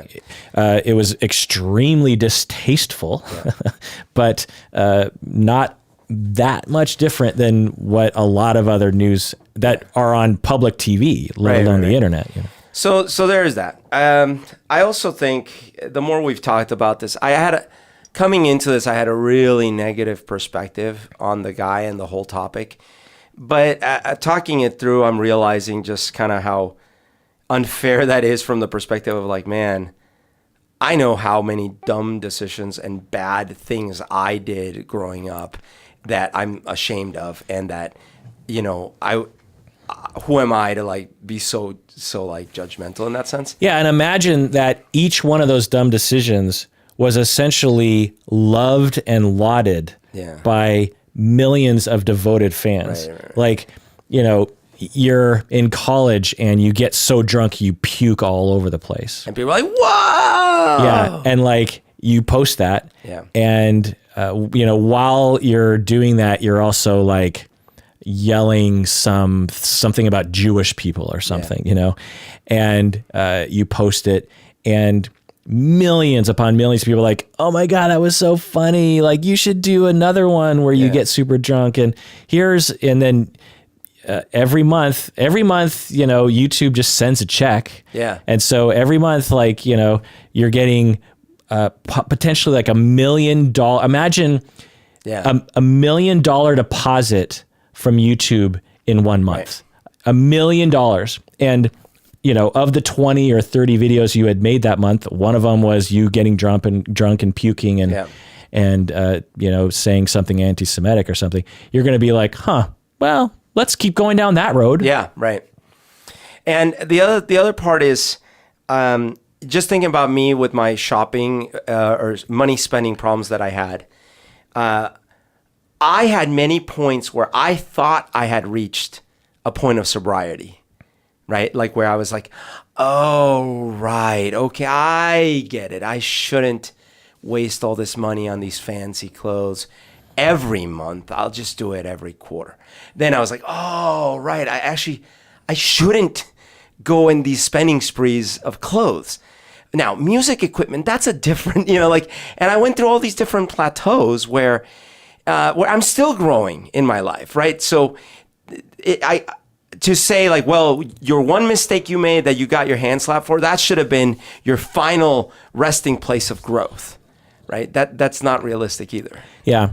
I think the two main questions that people should be asking, which I don't see people asking, is why are so many people claiming that he's a psychopath and speaking out against him? Why, like you walked into this episode, going like, you had a general reaction, which I think is shared by the vast majority of adults. Yeah. Which is something's wrong with him. Right. And we need to get rid of that guy. Stop stomping on my lawn. Yeah. And go to bed. we need that guy to shut up. Right. There's something wrong with him.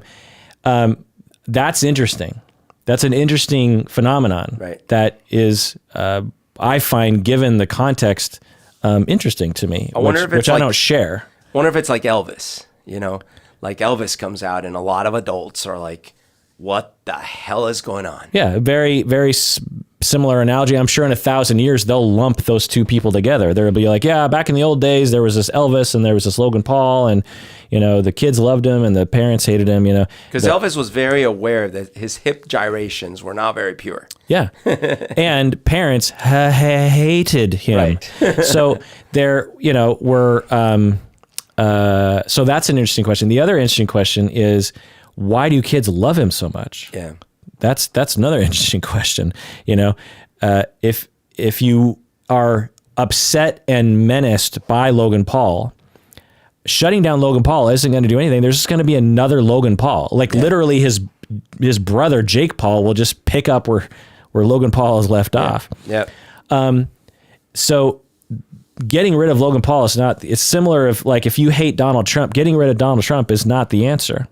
The question is, why did so many people vote Trump into office? Yeah. Why is Logan Paul so rich? Why do people love him so much? That is the question you need to ask yourself. And as parents, as societies, as, people, older people, we have to look at what are we doing to kids to make them so gleeful about watching an older kid disrespect adults in society so much? Yeah. What are we doing to 10-year-olds to make them need a champion of anti-rules, right, and anti-society and anti-parents and pro Rolex watches and Lamborghinis? What are we doing to 10-year-olds to make them so needful of content like this? Now, maybe nothing can be done. Maybe it's innate when you're 10, you will feel powerless because you have to feel powerless because you don't know what you're doing, even though you have a lot of impulses that you think are good impulses. But as parents, we know those are bad impulses. Eating 5 candy bars before you go to bed, bad impulse. And you think it's a good impulse. And so you have this innate sense of unfairness of authority. And so maybe that's it. But I would contend that that's true. But I would also argue that another portion of it, if, half, maybe of that energy in kids is because of the way we treat kids, like in the old days, you would have, you'd be given responsibilities. One, you'd work on the farm, you'd have a job to do, you'd feel good about yourself. You'd have a lot more freedom. I mean, the amount of rules and micromanaging of particularly Western, middle-class kids these days is, I don't know if that's so great. It's probably not horrible, but one of the side effects I think is Logan Paul, Jake Paul, PewDiePie, these, and all the commercials that, have you ever watched a commercial geared towards an 8-year-old or a 10-year-old? No. It's 50% of the time it's ridiculing adults. Oh. Tricks are for kids. Oh, sure. But today there's many commercials like that where like a police officer or a teacher or a dad tries to do something, but the 10-year-olds, they know what's up. You know what I mean? And they win the day, and the dad's over there going like, I guess I'm really dumb, and it's interesting, I think. So what do you think about that? Yeah, that's fascinating. I do think that there's something innate in the need for exploration at an early age, where essentially your brain has to be picking up new things so that it can learn. And if you didn't have a very strong impulse towards trying things and exploring, then you probably would be stunted in your growth. But at the same time, you have this competing force of the adults trying to keep you alive because you don't know how to stay alive in the environment. And then you probably see that as a negative because you're like, you don't understand. Since you don't understand the risks, you don't understand why they have to impose all these barriers. Now, as far as like the differences between quote unquote the old days to now, I see your point, although the flip side of that is how, imagine, when you did have to start working the fields at like 8 or 10 or something, imagine how serious your life had to be compared to how much levity you can have now when you don't have to do those things. Right. So there are pros and cons for sure. So I wonder if creativity would actually, this is an interesting piece. I mean, just one thing is like, we are allowed now to essentially not have much responsibility until many middle-class kids are like 25 years old. Yeah.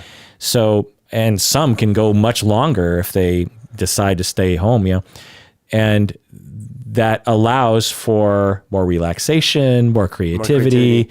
But there's a cost that I think is self-esteem.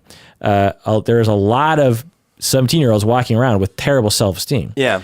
And I think part of the problem is our society is set up so that they're treated like they're 7 until they're 25. It's not all kids. Yeah. But I think a 16-year-old should be required to get a part-time job. Yeah, right. If possible. So because there's a tremendous amount of self-esteem that's gained. Yeah. It's scary, but you succeed, you make some mistakes, but eventually, a year later, you're a better worker. You feel good about yourself. Right. You're earning your own money, blah, blah, blah. And there's a movement in our society to actually not do that for a lot of kids because we think that it's actually good for kids to give them time, like that, they need to work on school and this kind of thing. And well, to put some stuff in perspective, like I was just talking about this with a friend yesterday.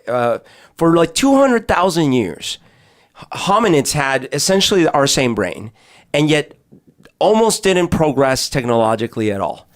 And all of a sudden, because agriculture finally starts working out, more advances start happening a lot more quicker, and so you could see how when you have a life where like your day has to be led in a certain way as a tribe, and there's not a lot of room for wiggling and just kind of like doing whatever, because there are predators, because if you don't keep moving, you don't necessarily guarantee to get your food, all these kinds of things. There is less leisure and exploratory and creative time probably. And then all of a sudden where you have an environment where like you can stay in one region for a longer period of time, food is a little bit more guaranteed on a regular basis and so forth and so forth. Now you do have a little bit more. And then the more that progresses and especially the more that jobs start getting specialized and you're like, oh, actually I don't have to plow the fields. I can be over here doing something. And wealth starts developing. And then so now a wealthy family can afford their kids to sit around and think all day, right? So that accelerates development. And then along with that, this notion of technological development. So not necessarily personality development. Well, absolutely, right. And so and then there's this balance that you're talking about, how at some point Alexander the Great, I think, was like 21 at his height of power, something like 24 at most or something like that. So think about a Jake Paul, the Logan Paul, leading armies to take over full nations, right? Yeah. And with all the same mistakes and all the same immaturities and all these kinds of things because of brain development, but with all the responsibilities of leading full armies and all these kinds of things. And so kids had to kind of grow up in the harsh realities of the world a lot sooner. You saw death a lot sooner. You had to deal with disease and death and violence constantly at a much younger age than nowadays. And so it's kind of it is a trade-off, right?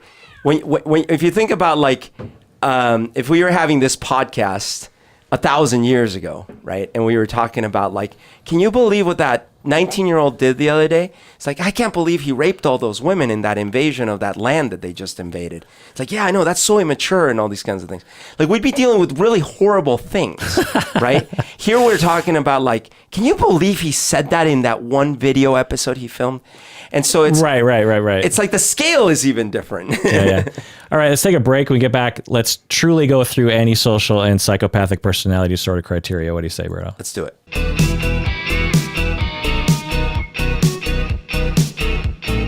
All right, we're back from the break. Okay, antisocial personality disorder. First criterion, failure to conform to social norms. Does he meet this criterion? Yes. How so? At least he has demonstrated that. By some of the examples you were giving where, you don't generally jump on someone else's vehicle, much less, like a... That might have been Jake Paul, by the way. I'm not sure about that one, but it certainly would be something that Logan Paul did. And basically, you go to a different place, you're sort of expected to respect their local norms and culture and guidelines, and pretty much not go and run up and start yelling at them and insulting them and things like that. Exactly. And he admits to this, and he actually says, in not so many words, that he believes he has some sociopathic traits because he can do this when other people can't. Yeah. I mean, even his own friends that are sort of around him on these videos, from the ones that I've seen, are a little aghast at Logan Paul's bravery, so to speak, or non-concern for bothering other people. Right. The Japan video is particularly stark because there's so many people in Tokyo, and he's just running around and bothering people, and the Japanese people and the authorities are so polite, you know. And he looks so weird because he also dresses in these he buys like funny clothes. Right. And he just, I don't know. So wasn't he also doing a bit of wasn't he wearing like Chinese clothing or something, or like? No, I mean, it's an Asian, Japan shares that hat that you see, a straw hat, it's a Japanese thing too. But wasn't he like using it for comedic effect or something? Yeah, I mean, he's running around in a shrine that I've actually been to in Tokyo, where there's many, many people, and he has like a goofy kimono on, and like a kimono you'd buy in a dollar store or something. Yeah. And then one of those Japanese hats, and his friend has the same outfit on. They're running around like there's a shrine where a Shinto shrine, that's in a lot of the Shinto shrines, where you will put money into this this old altar. It looks kind of like an ancient-y altar, and you do a little prayer, and you ask, the gods for fortune, or have a kid, or long life, or something. And it's usually quite somber, because it's even though it's a tourist attraction, it's pretty quiet and, Japan-like. Yeah. And he's screaming and like throwing money in and like, I'm gonna, so absolutely antisocial personality disorder criterion, failure to conform to social norms. He absolutely exhibits some of that there. But this is where non-clinicians do not understand what we're talking about in the DSM when we're talking about failure to conform to social norms. We're certainly talking about that in a sense, but really what we're talking about, a typical person with antisocial personality disorder is frequently committing criminal behavior. I see.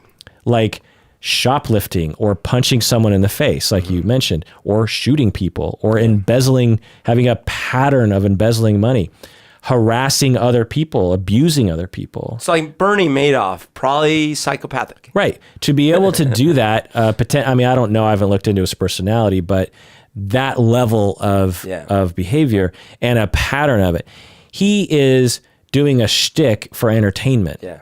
Like Sacha Baron Cohen. Right. You wouldn't call him a psychopath, would you? But he's absolutely bothering people in his work. Right. But it appeals to old people, old liberals. And so we don't label him as a psychopath, but we don't like Logan Paul, so we label him as a psychopath. Now, but I will say that, like we were saying before, most people, you couldn't pay him enough money to do what he does. Right. And he personality-wise is different, but he's not that much different. Yeah. He's just somewhat different. But that's an excellent example. There's a lot of things that Sacha Baron Cohen did, or that Jackass did, that you couldn't pay most people money to do. And we still never labeled Jackass as anything other than, those goofy guys, I did. I thought one of the guys, I can't remember his name, he gave me a very psychopathic vibe. Bam Margera? No, it was the other guy who kind of looks like Bam. But Bam kind of gave me a little bit of weird vibe too. Okay. The main guy never gave me a weird vibe. Johnny Knoxville. And Steve-O never gave me a weird vibe, but anyway. But I don't know.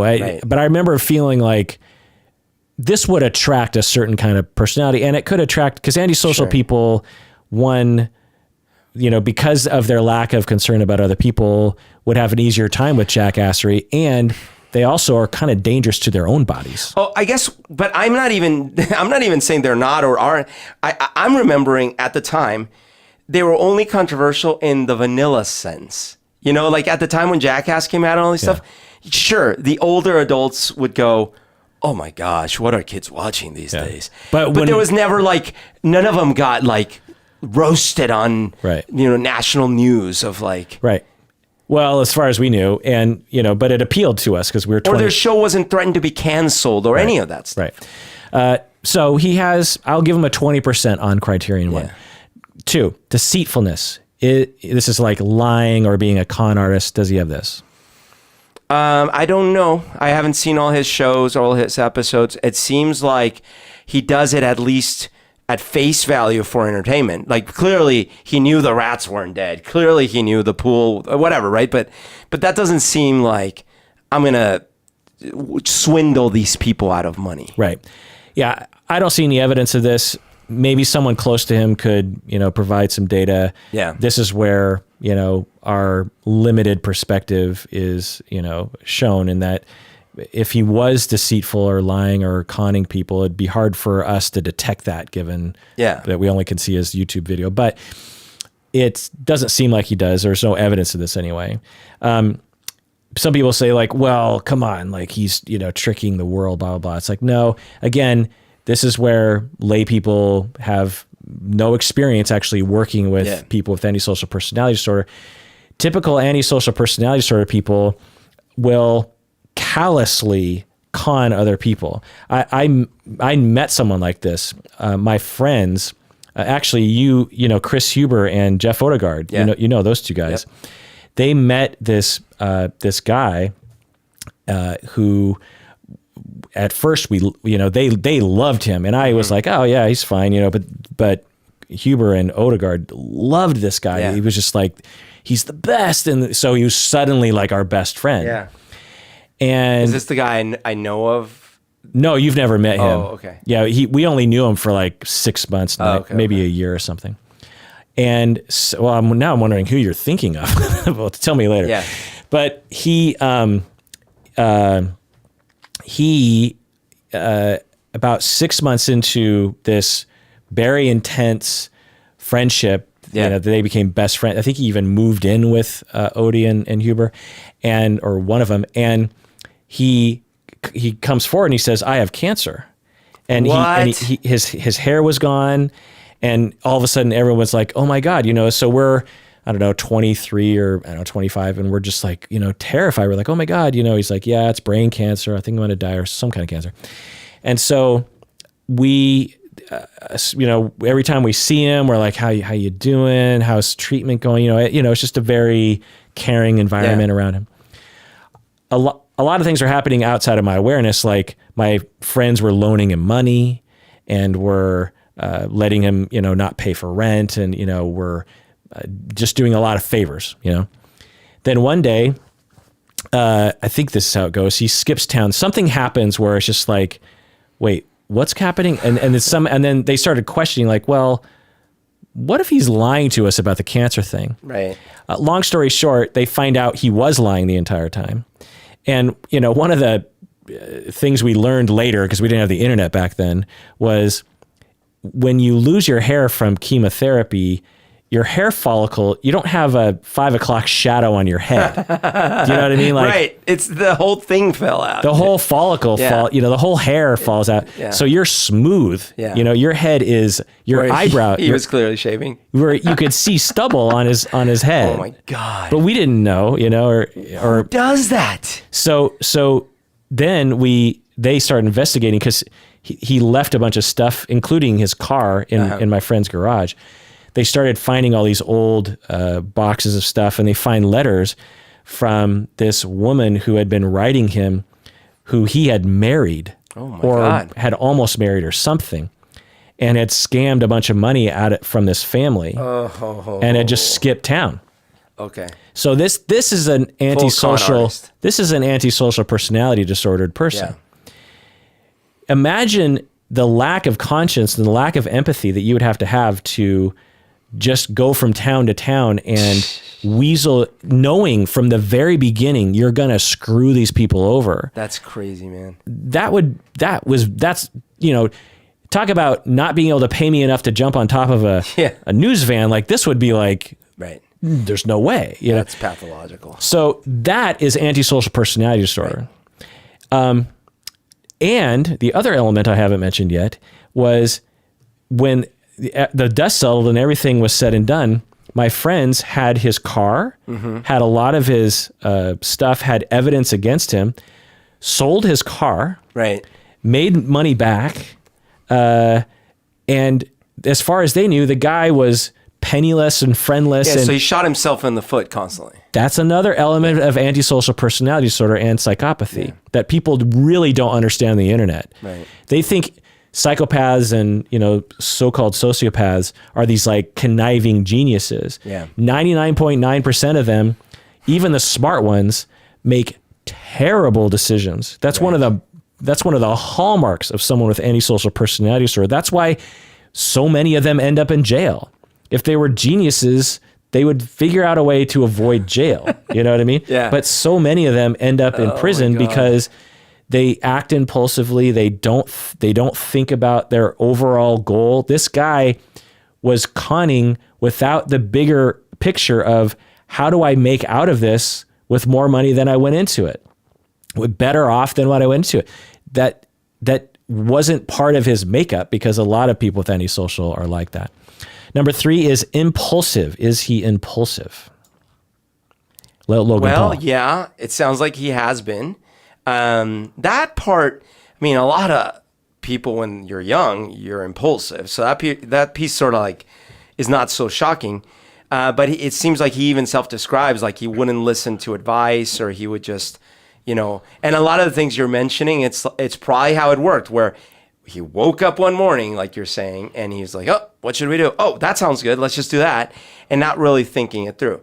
But it doesn't sound necessarily, well, or like in jumping and he falls and he hurts himself so bad that he ends up in the ER and he loses, part of his body.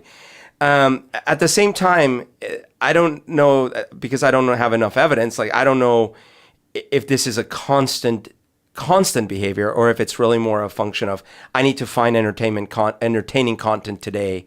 Or is it like he's sitting there with friends, not recording at all, and all of a sudden he does really like dangerous, impulsive things left and right all the time? I don't know. Exactly. Very good. That's what I would say. It's hard to know. Is he turning it on for the camera, or is he like this all the time?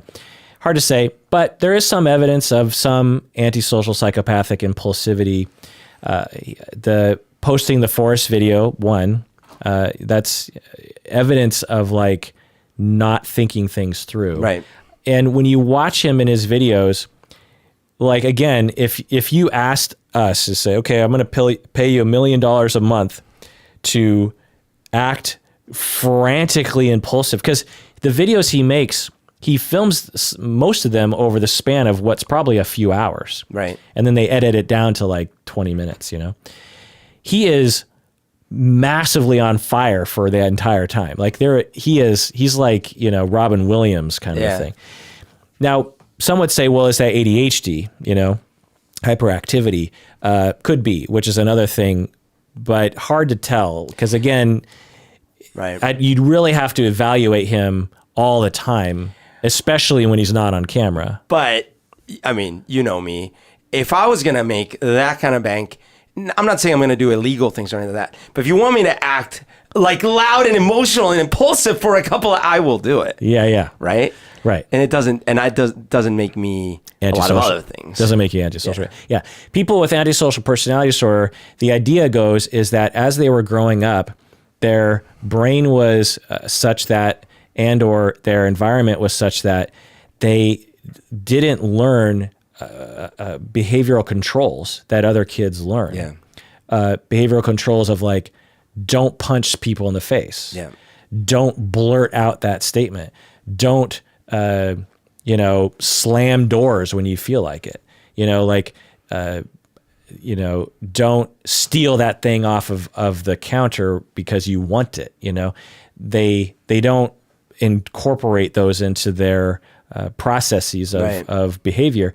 That's the impulsiveness that they're talking. They're not talking about making a video and being frantic, making a video and looking impulsive. Like that's a decision he's probably making, or at least he's amping up his hyperactivity or even hypomania, which is another thing we can talk about later is like, because actually you and I are hypomanic. Yep. In the sense of the MMPI, which is that we're not bipolar, but you and I have a tremendous amount of energy. Yep. You compare you and me to average people, and they wouldn't be able to keep their energy up for all the things we do throughout our days. Yeah, right.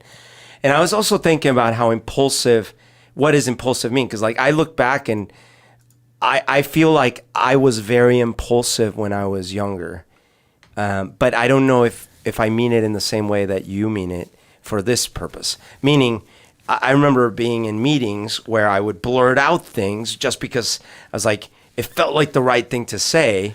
Well, knowing your personality, it's probably impulsivity related to narcissism, I see. Of like, I deserve to be heard now. And I just had an idea and I don't really care if it's, That seems right. Yeah. Or aren't you glad I know you so well? Or yes. I mean, again, I'm 5%, so or impulsivity when it came to like the purchasing stuff, which it was related to other issues. But I certainly was never recklessly impulsive with dangerous situations, Right. So with Logan Paul, if there's a lot of things that we're not seeing that we would see if he was quintessentially impulsively antisocial, like being very reckless. Yeah. And it doesn't sound like he's aggressive in general or violent in general. As far as I know, no. Yeah. And he has to be incredibly well planned. Yeah. Now it might be well planned chaos. Right. But again, there are a lot of charismatic 20-year-olds with smartphones that can record and post things on YouTube. Right. It requires someone with a credible amount of planning to do all the things that he does, because he doesn't just do random YouTube videos. He has a podcast. He has a clothing line. He, like I said on this vlog, he had to come up every day with something new. Yeah. Like and the consistency of doing these things all the time, regularly, and not getting bored or getting unreliable about it or being flaky. That's something. Right. An impulsive, antisocial, psychopath person would potentially impulsively wake up one day and just be like, I'm moving to New York. Yeah. And I'm not going to bring anything with me. I'll figure it out once I get there. Sort of this not good planning ahead. Like a lot of antisocial people, psychopathic people, especially people with, some of you listening out there might even have family members like this, where you just are boggled by when you look back on their life, you're just boggled at the decisions that they've made, very often shooting themselves in the foot. Number 4, irritability and aggressiveness. We just talked about that. Can't find any evidence of this. In fact, he really seems quite amiable. I'm sure people can cite examples if they want to email in, but unless there's a pervasive pattern of, again, shooting yourself in the foot aggressiveness, then he really doesn't meet this criterion. People with antisocial personality disorder can really be quite unpleasant individuals, difficult to get along with. You don't want to really be around them. They can be quite angry at the world, noticeably rageful at times. And another thing that often isn't associated with antisocial personality disorder and psychopathy is people with these conditions generally don't feel very good about life. Oh, okay. Like people associate psychopath, they figure out how to manipulate the world. They're just laughing themselves asleep. Twirling their fingers. Yeah, it's like, no. You talk to a person who is suffering from psychopathy or antisocial, they are not happy individuals. Right.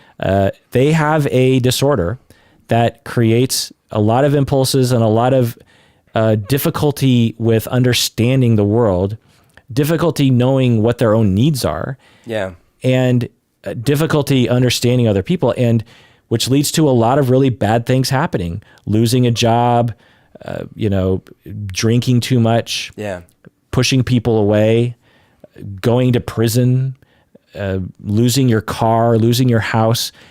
This is not a happy life. Right. And Logan Paul seems extremely happy. Psychopaths are not masterminds. They're not happy masterminds. They're actually quite depressed. Antisocial people, psychopathic people have higher rates of suicide. Yeah. Anyway, number 5, reckless disregard of safety of self and others. That I could see some examples of. I think a lot of these shock broadcasters, like the ones we were talking about, Jackass, even Sacha Baron Cohen and stuff like that, they have some amount of that. Because you got, I mean, like that guy, even though like he walks into a bar where he could get shot by saying certain things, right? And he just does it. Totally. You know? Yeah. So that's on the spectrum. That's a trait, right? For me, it's like when I watch these kinds of things, I'm like, I would be too afraid of breaking my neck or something, you know? So it's a trait. Now he's only like 20% down that road, because he can do these stunts and he can hurt himself and get back up and do it again. He can, put himself in danger in Japan, all this kind of things. And you could even point to something like Jackie Chan, who has made a career of doing really dangerous things. Yeah, hard to say with him because it's more of a dance than it is like true danger, but some of it is truly dangerous. And I'm just kind of saying, like, it gets a little gray when it comes to an entertainer doing, like, or you take circus performers, like these Cirque du Soleil people, sometimes they die. Yeah. And they do these crazy maneuvers, or the people that are tightrope walkers, or the free climber recently that climbed El Capitan or whatever without any ropes or anything. Have you watched that? Yes. Oh my God. It's insanity. Yeah. Oh, God. So then you got to wonder, well, where is that on the spectrum? Right? I don't know. I haven't looked at that. I'm going to plead the fifth on that one.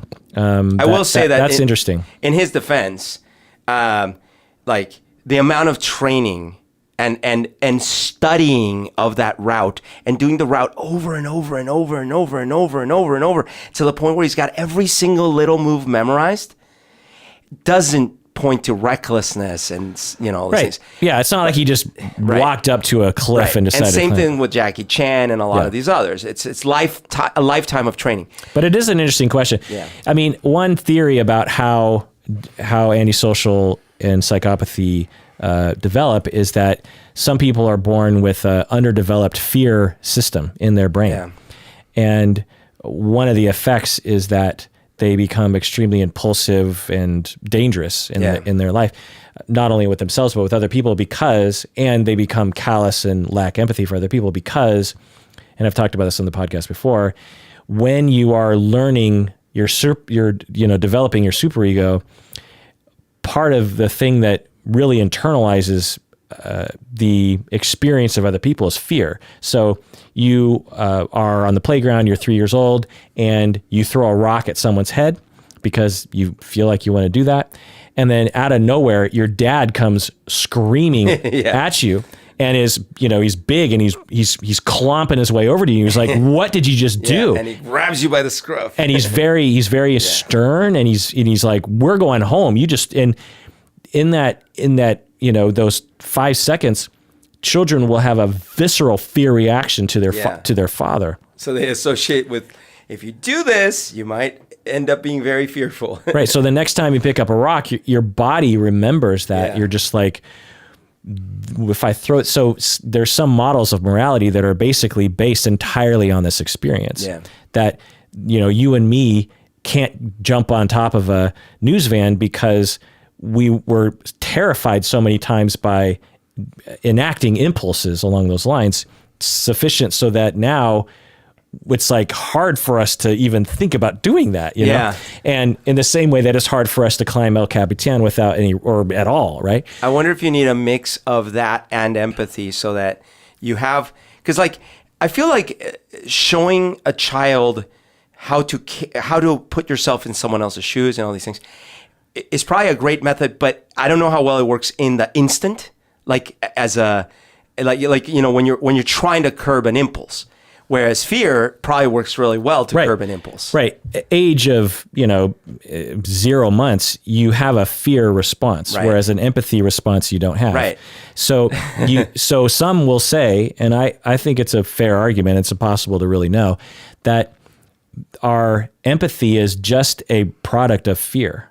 When you put yourself in someone else's shoes, or when, like, again, the progression is, I have an impulse to throw a rock at someone's head, and you do that and your dad comes clomping over, you're afraid. The next time you feel like doing it, your body has almost like a PTSD reaction to throwing. You compound that, several other times where you're in the 3rd grade and you call someone fat, and then, the teacher yells at you, or the kid yells at you. The kid's like, or kid starts to scream, or the kid cries or something, and you're like, oh my God, I'm going to get in trouble because I just made a kid cry, And then you do that, you rinse and repeat that. You're, 40 something years old, and you have an impulse to call someone a name, and you have a feeling of cringing, or a feeling of fear almost, but we frame that as empathy. I have empathy for that person. The part where I would delineate it maybe differently is that, because by definition, what you're kind of seeing is the knowledge that the thing that you may be doing to this person, or maybe about to do this person, if it were done to you, would lead you to those negative feelings, as opposed to the subtly different one is, if I do this to them, I will get hurt by having done that to them. Because you see, in one case, the hurt comes to you because you did the bad action and someone then hurts you. In the other case, you realize, if someone did this bad action to me, it would hurt me, and I don't like being hurt. But that could be just a further elaboration on the original fear of something. And I buy that. So it's impossible. Then I'm not saying this is true. It's just but possible. I'm agreeing with you that in both cases, you can the thing you're empathizing with in any case is like, I don't like being hurt. Yeah. Right. As an animal, I stay away from things that cause me pain. Right. In one case, I've directly experienced pain as a result of an action I took. So I don't want that. And in another case, I imagine, because now I'm more sophisticated, how my action might cause pain, which I don't like, on another creature. So therefore, I probably don't want to do that, because that might end up causing pain to me too. Right. And so I could see how it's a development of that theme. Yeah. It's hard to know. Some evidence, 20% in the direction for Logan Paul. But again, people typical to antisocial personality disorder or psychopathy, Suge Knight running over someone with his car because, he doesn't like him. Charles Manson sending people to kill other people. This is reckless disregard of the safety of self and others. So again, when people read this criterion, they're like, oh, clearly Logan Paul has disregard for the safety of self and others. And it's just like, you do not understand full-blown antisocial personality disorder. Right. Number 6, consistent irresponsibility. What do you think? No, clearly not. Clearly not, because, again, you just can't keep an enterprise going for year after year after year. Especially platform to platform. I mean, he started YouTube, went to Vine, goes back to YouTube. Now he's like Instagram, Twitter, like clothing, do you know he makes movies? I didn't even talk about that. He makes full-blown I know. Successful movies that he writes and acts and, So by the way, as a counterexample, and I know these are controversial, right? But as a counterexample, a lot of people like myself might say that Trump is unsuccessful at a lot of things because of irresponsibility. And that is a pattern that he's bankrupted companies. He makes rash decisions, impulse decisions, those things. And so, with someone like Logan Paul or someone like Oprah or someone like this, where they've had a successful enterprise for year after year after year after year, you might claim they're narcissistic, you might claim a lot of things, but you can't claim that they're recklessly irresponsible. Right. Just because, again, you look at Logan Paul and you look at his videos and you're just like, he looks like an irresponsible person. Right. That is a different adjective than the irresponsibility of antisocial personality disorder. Now, I will say that he did exhibit, again, 10, 20% of this when he released that Japan video, and then the rat video, and then the fish video, and the other things that he came out with. There was a string of, fairly he could have ruined his career during that time. He almost did. So you could say, 10, 20% in that direction. But again, the vast majority of his choices have been extremely responsible. Right. Like if you claim MC Hammer was recklessly irresponsible. Like, okay, now we might start having a conversation because there's a guy who hit some amazing level of early success and then didn't pay taxes and blew all his money, right? Or something along those lines. Yeah. But in this case, how long has he been? Like you said, he started when he was 10 or something? Yeah. I mean, he's been probably mammothly successul for like 5 years. 5 years, right? Yeah.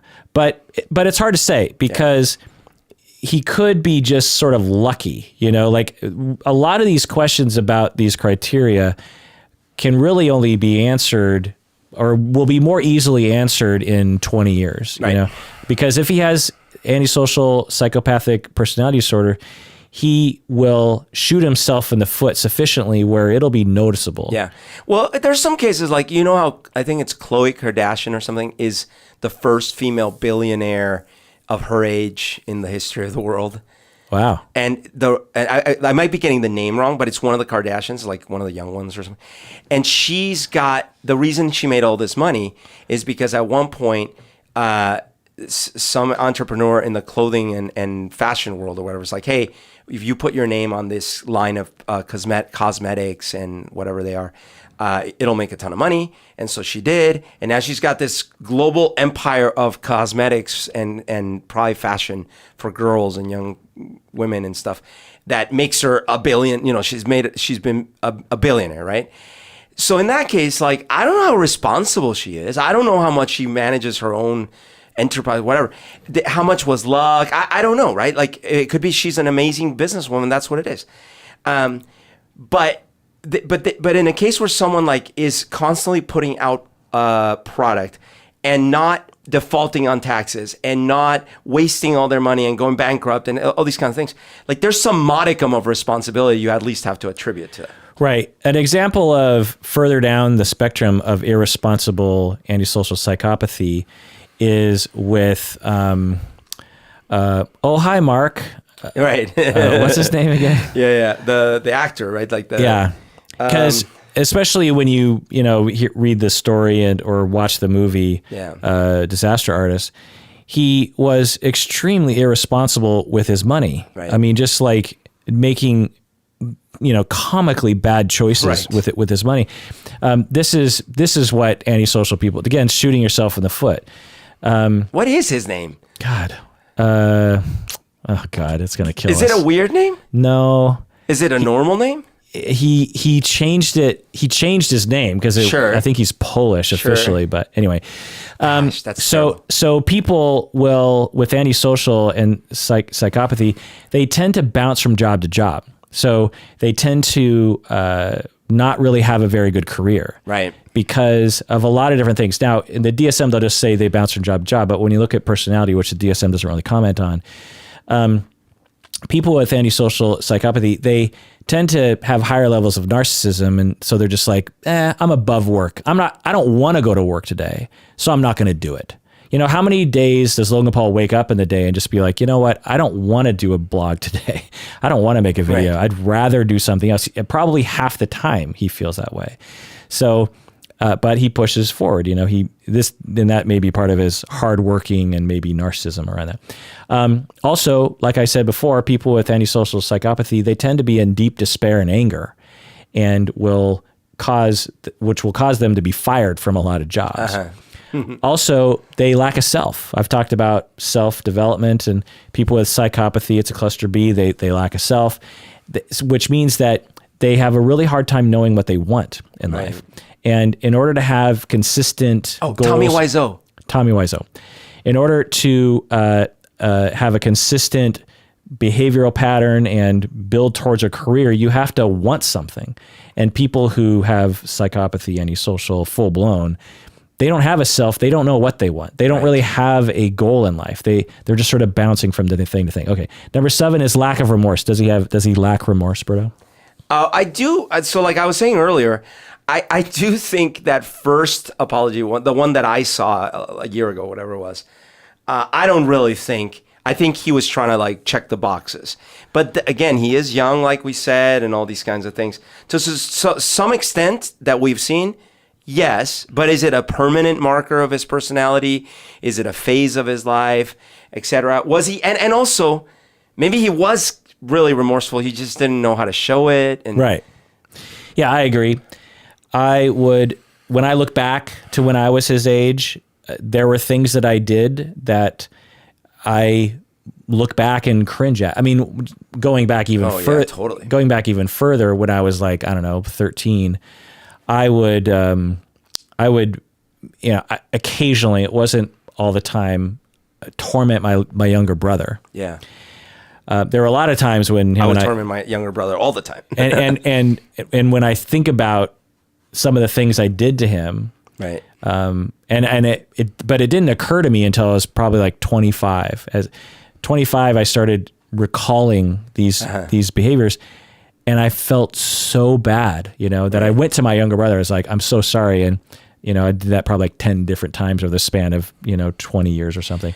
And every time my brother's like, don't worry about it. I barely remember it. Right. Well, actually, sorry, it's funny you're bringing this up, because it's occurring to me that not only did I also torture my younger brother, but I've never apologized about it. In fact, we always laugh about it. And it is sort of funny, but there was an element of sadism to my behavior. Yeah. So was I a psychopath? No. I was young and lacked that brain pattern, so is Logan Paul a psychopath, or is he young and immature? We will wait to see. We'll find out. But again, full-blown psychopathy, antisocial personality disorder, the lack of remorse. Charles Manson never had remorse for killing all those people during or after. Ted Bundy seemingly had no remorse for and couldn't while he was doing all those horrible things, because otherwise he would have stopped himself. All those guys in the interviews, Dahmer, Bundy and stuff, the most they ever exhibit is sort of a clinical, or clinical is the wrong word, sort of a technical level of understanding that what they did was societally wrong, and they kind of recognize that. And they'll say words like, if I could take it back, I would, blah, blah, blah, blah, blah. But it's clear that they can't feel it. Right. Yeah. And a pattern of behavior that demonstrates a lack of remorse. For example, there were in the Manson case of the women, I saw interviews with them, and there was one of them. Several of the other ones, it's clear they absolutely regretted and were remorseful of what they had done, right? There was one in particular that at the time when you saw interviews with her, she just seemed completely unfeeling. And even now when she's much older and still in jail, she only acts as if she has learned through all these years. And I feel like she must be on the spectrum of psychopathy. Interesting. So to demonstrate the subtle differences between antisocial and psychopathy, so we just went through antisocial, the 7 criteria and talked about it. And again, conclusion, 10, 20% down the road. Now let's go through psychopathy, the 20 items. Glib and superficial charm. Yes. How so? I think that's what he does for a living. It's hard to know, though, because he certainly is irreverent. He certainly is silly. Yeah. Trying to be charming. Yeah. But again, this is where an assessment would have to come in, because is he super fit? Like when you're actually talking, if you were a friend of his, right? Is he like that or not? Yeah. Is he faking it all the time? Right. Or is he just being a goofball in the videos? That's a hard one to know, but certainly some evidence in that direction. I'd say like I have in my life exhibited glib and superficial charm throughout my development. Yeah. So it's the sort of thing where if you were a psychopath, having a YouTube channel like this would be easier for you in this way, because you wouldn't have to drum up silliness. Right. You were always drumming up something. Number 2, grandiose estimation of self. What do you think?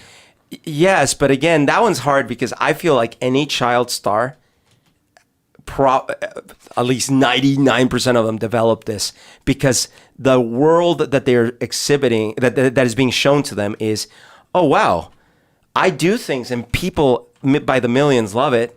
So I must be extra, extra special.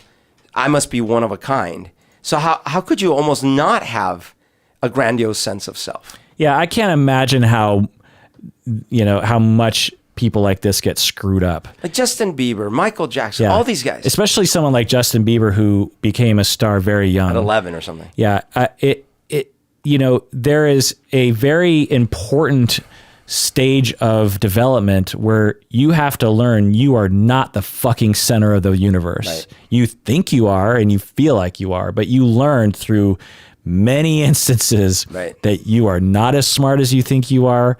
You're not as interesting as you think you are. You're not as good as you are a regular fucking human. And case in point, when that does finally hit for a lot of these folk, it ends up being disastrous. Right. They commit suicide or they go on drugs or depression or all of the above, etc. Yeah. Because, in normal development, you learn how to cope with that notion. You become like, well, I'm good most of the time, but, I'm not that great, Number 3, need for stimulation. I would imagine that is quite high in his case. Seemingly, yes. Seemingly, yes. Yeah. Number 4, pathological lying. So that's the one where I don't know. I don't have any data that would show that. Yeah, we don't have any data. There's no evidence. No. We'd have to ask people close to him, but it doesn't appear so. I would suspect if he did have this one full blown, again, think of the con artist that I talked about, that it would either become public or he would push people away because they'd be like, he's just a liar. Right. Number 5, cunning and manipulative. Cunning and manipulative. What do you think? Yeah, again, is like without observing his day-to-day business dealings and actual interactions with people, not like off camera, that's kind of hard to know. And by the way, even on camera, I don't know that that's what he's known for. Yeah. Right. He's pretty hard on his sleeve. I mean, there's some videos where he did manipulate, so to speak, pranks, like he called the cops on his brother and stuff and let that whole thing kind of play itself out. I've seen channels where they were the more like the pickup artist type channels where I'm like, these guys are master manipulators. Right. So that's when you actually see that kind of thing where it's like, you walk into a scenario and 100% of your intent and behavior is set on quote unquote manipulating another person. You're not actually interested in interacting or even having fun yourself. Like the talented Mr. Ripley comes to mind. Right. Like he's always calculating how to manipulate and kind of game the situation so that. Right. Yeah. And this is that lack of self. Yeah. If you had a self, you would say, well, what about me? Right. Why am I trying to manipulate everyone? What do I want? Yeah. How about I think I want to feel good about this interaction. Right. How about I talk about a story that I want to talk about? Why do I have to always be trying to manipulate other people? Number 6, lack of remorse or guilt. Well, again, like I said, he's exhibited some of that in the fact that he didn't really fully apologize in the right ways and all these things. But the more we've talked through it, I don't have data that says like that's his lifelong pattern and he can't do it. And it sounds like he's grown over even just 2 years. Right. Again, 10, 20% with the evidence we've talked about already, but full-blown Manson, Ted Bundy, these kinds of people. Now, having said that, I will point out that the vast majority of people with full-blown antisocial personality disorder or psychopathy are not murderers, by the way. Right. In fact, there's probably similar rates of murdering. I mean, there's plenty of people who murder who don't have antisocial or psychopathy. But I hope you realize that even the non-murdering types of cunning and manipulative people will be very noticeably manipulative, especially when you're on camera all day long, But because they have the sort of the propensity for saying what they think the other person wants to hear. If the other person is not very aware, they could appear to probably apologize legitimately, you know? Yeah, interesting. Again, I'll repeat the caveat before we wrap this up that I have no idea. I can't diagnose from afar, and we have extremely limited data before us.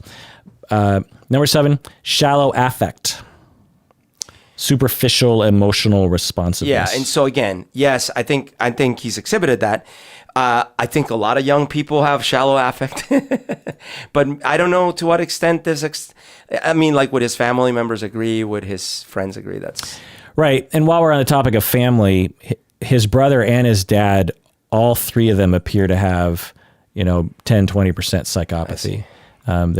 It's hard to say, of course, because we're just looking at YouTube videos, but they all seem to have a similar ability to break norms and to not worry about consequences and to be dangerous. And I see. Like Jake Paul, for example, with the controversy with him bothering his neighbors. Yeah.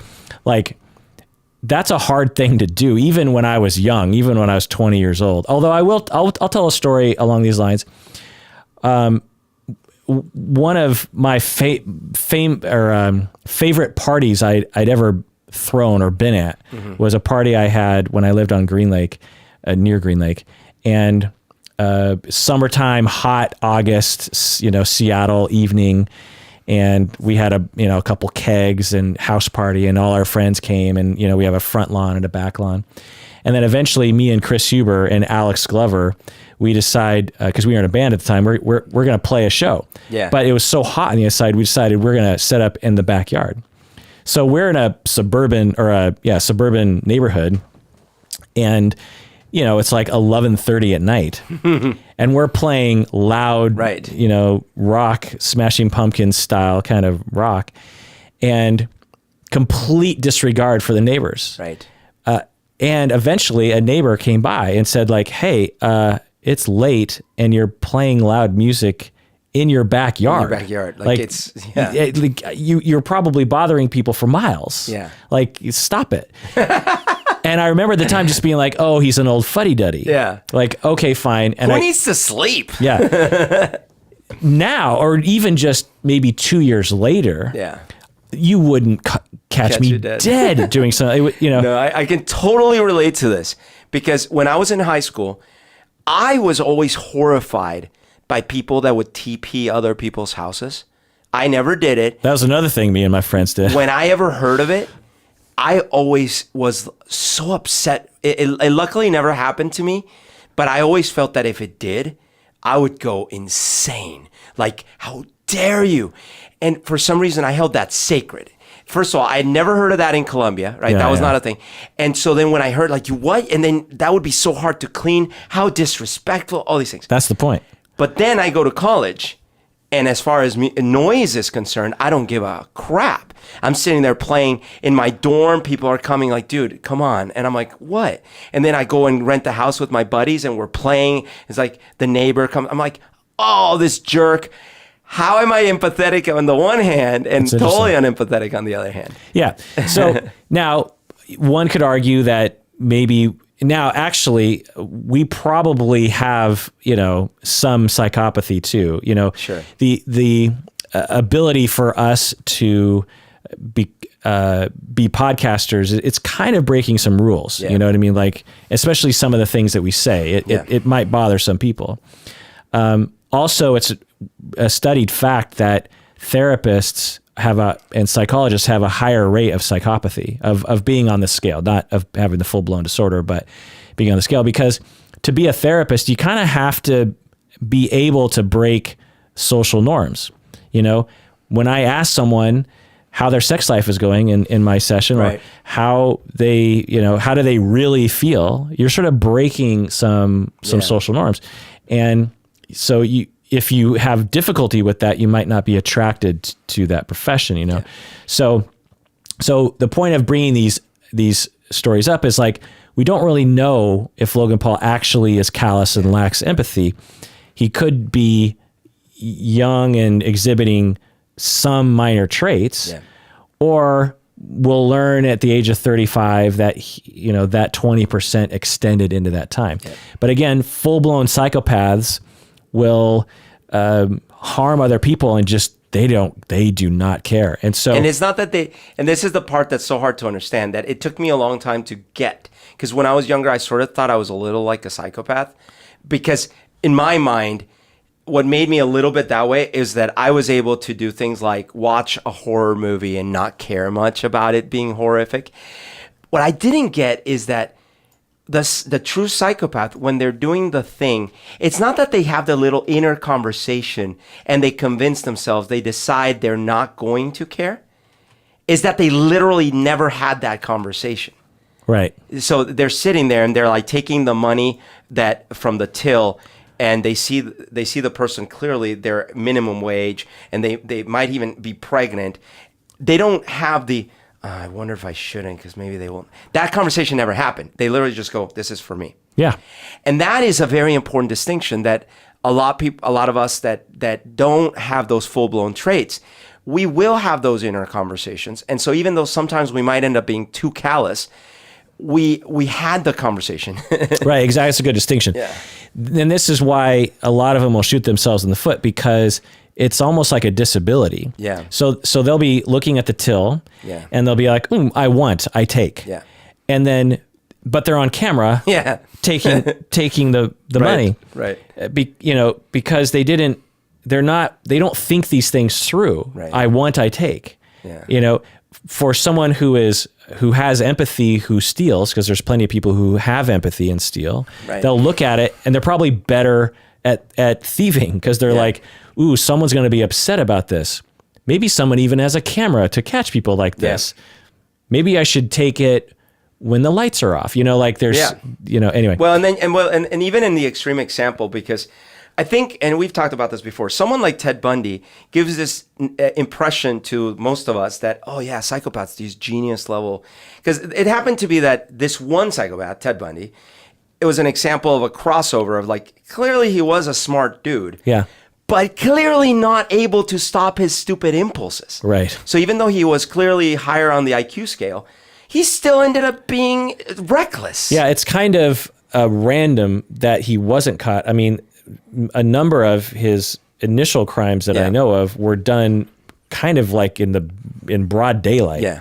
And one, sort of random luck thing could have happened, and his spree could have ended after one crime. Number 9, parasitic lifestyle. Right. Is he a parasite? I mean, no indication of that. He seems like his own generator. Right. If anything, he has a bunch of parasites around him. Around. 10, poor behavioral controls. I mean, again, I know just as many people that I grew up with that are as reckless in that sense, or behavioral control deficient. But so when this podcast started, if you had asked me, I would say, like, yeah, absolutely. But now I'm realizing, like, yeah, he's 21 when a lot of this stuff is happening. So sure, to some extent, but I don't know that it's a huge problem.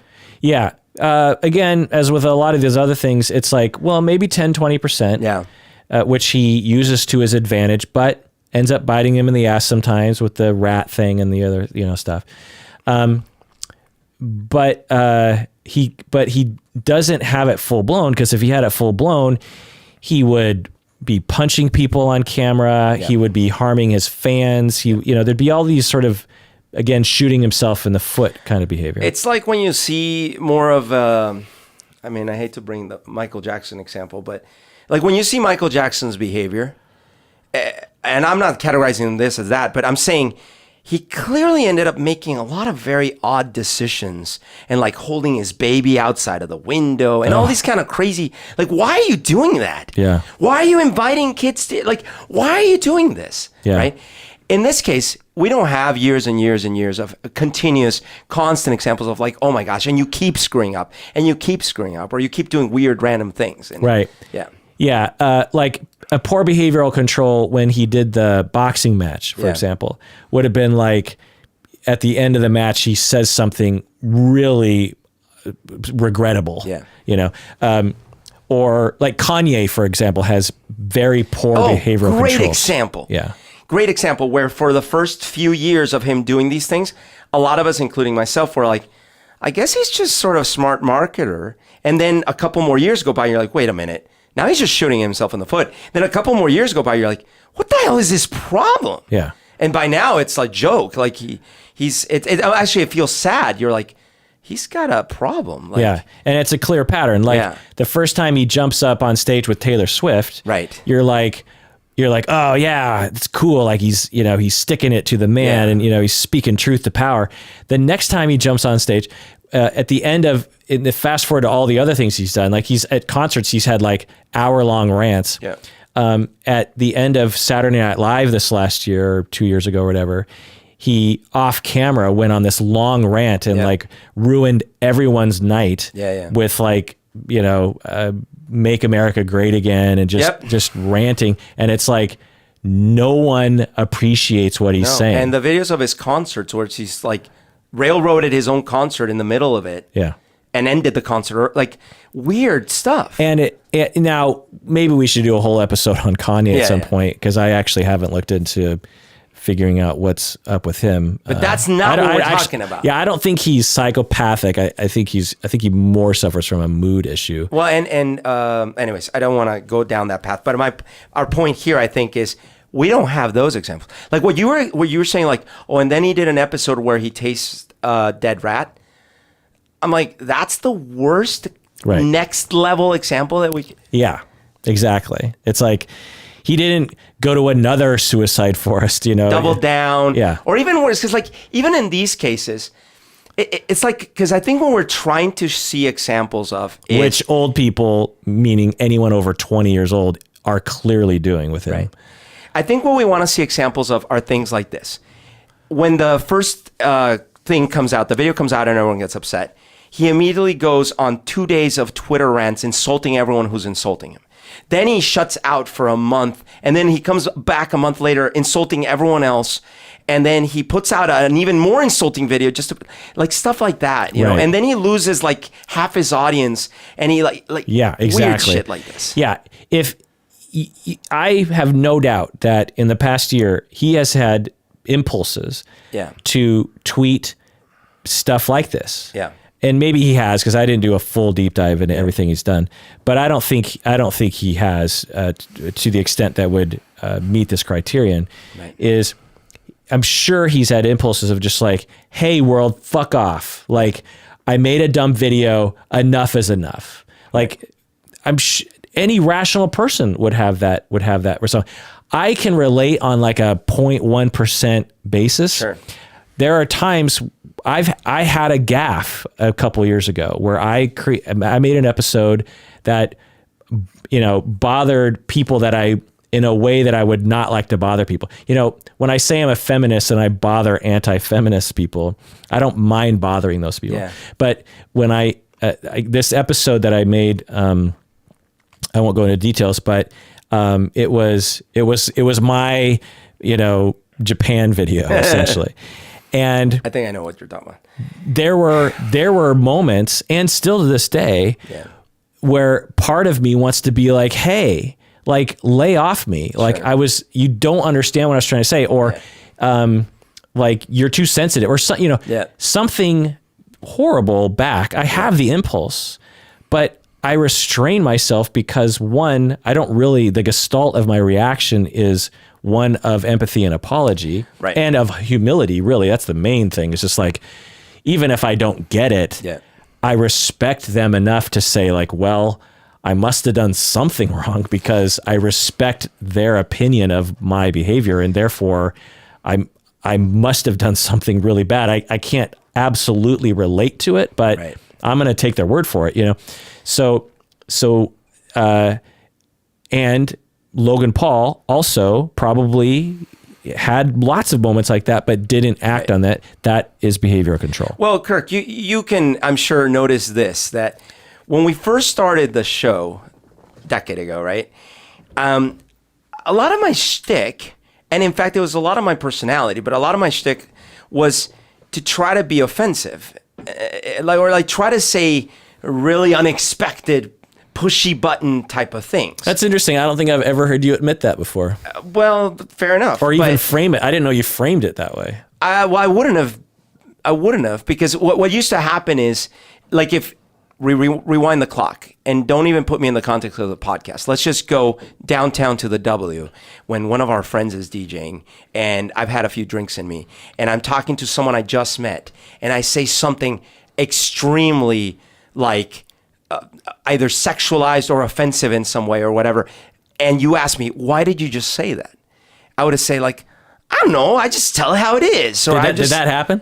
Well, I would say I would be because part of my would Mitch say that to you? Social no, oh. Because it was also a different time, right? Yeah. But part of my social shtick it wasn't always this way. I used to actually not be like that when I was more like, because when I was younger, I was actually always trying to be a really good Christian kid and so whatever.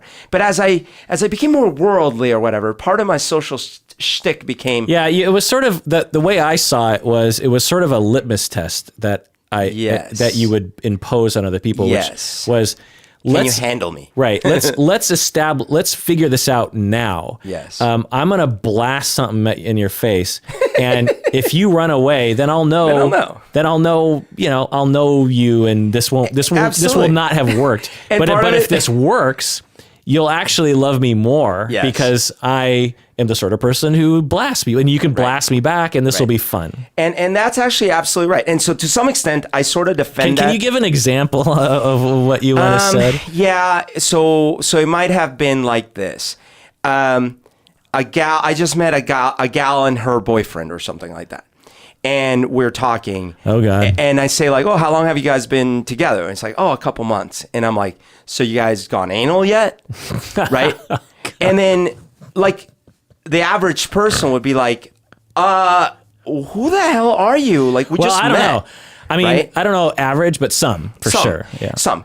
But because actually I've find that people, especially in a context like that, you're at a club, are potentially going to really be attracted to something. Well, like and that. that's why I would do it. At least initially. That's why I would do it because but some people won't. The narcissistic, slightly psychopathic part of me would relish on the reaction. Like, oh, are you going to be offended? Ha! I got you then, right? Yeah. Okay. Well, right. Most people would be like, even if that's a good tactic socially, so to speak, you couldn't get me to say that's too hard for me to blurt out, I'd worry too much about the consequences. Well, and actually, ironically, through the podcast, what I've come to realize is like, man, the things we say to people have an effect on them. So you might be trying to be cool or whatever you think you're doing. You might re-traumatize someone. You might trigger them in a weird way. And ultimately, you're really only doing it selfishly for your own enjoyment right that moment.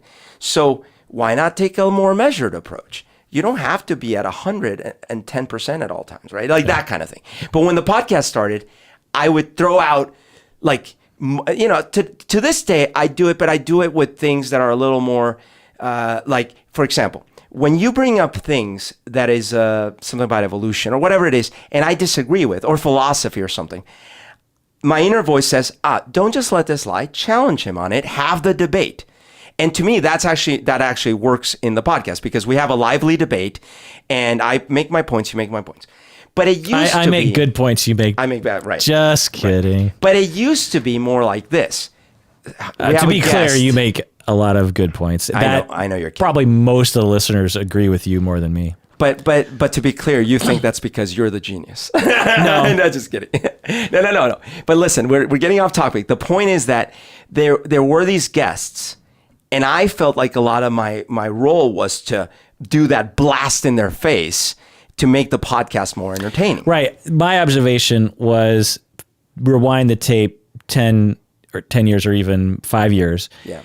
It was kind of episode by episode. So sometimes you would sit down and I would, maybe it's attributed to this maturity aspect, but I also think it was you trying to find your place in the podcast. Sure, absolutely. And I think in, earlier episodes, you would be in this mode of just like, well, I need to contribute something. Yep.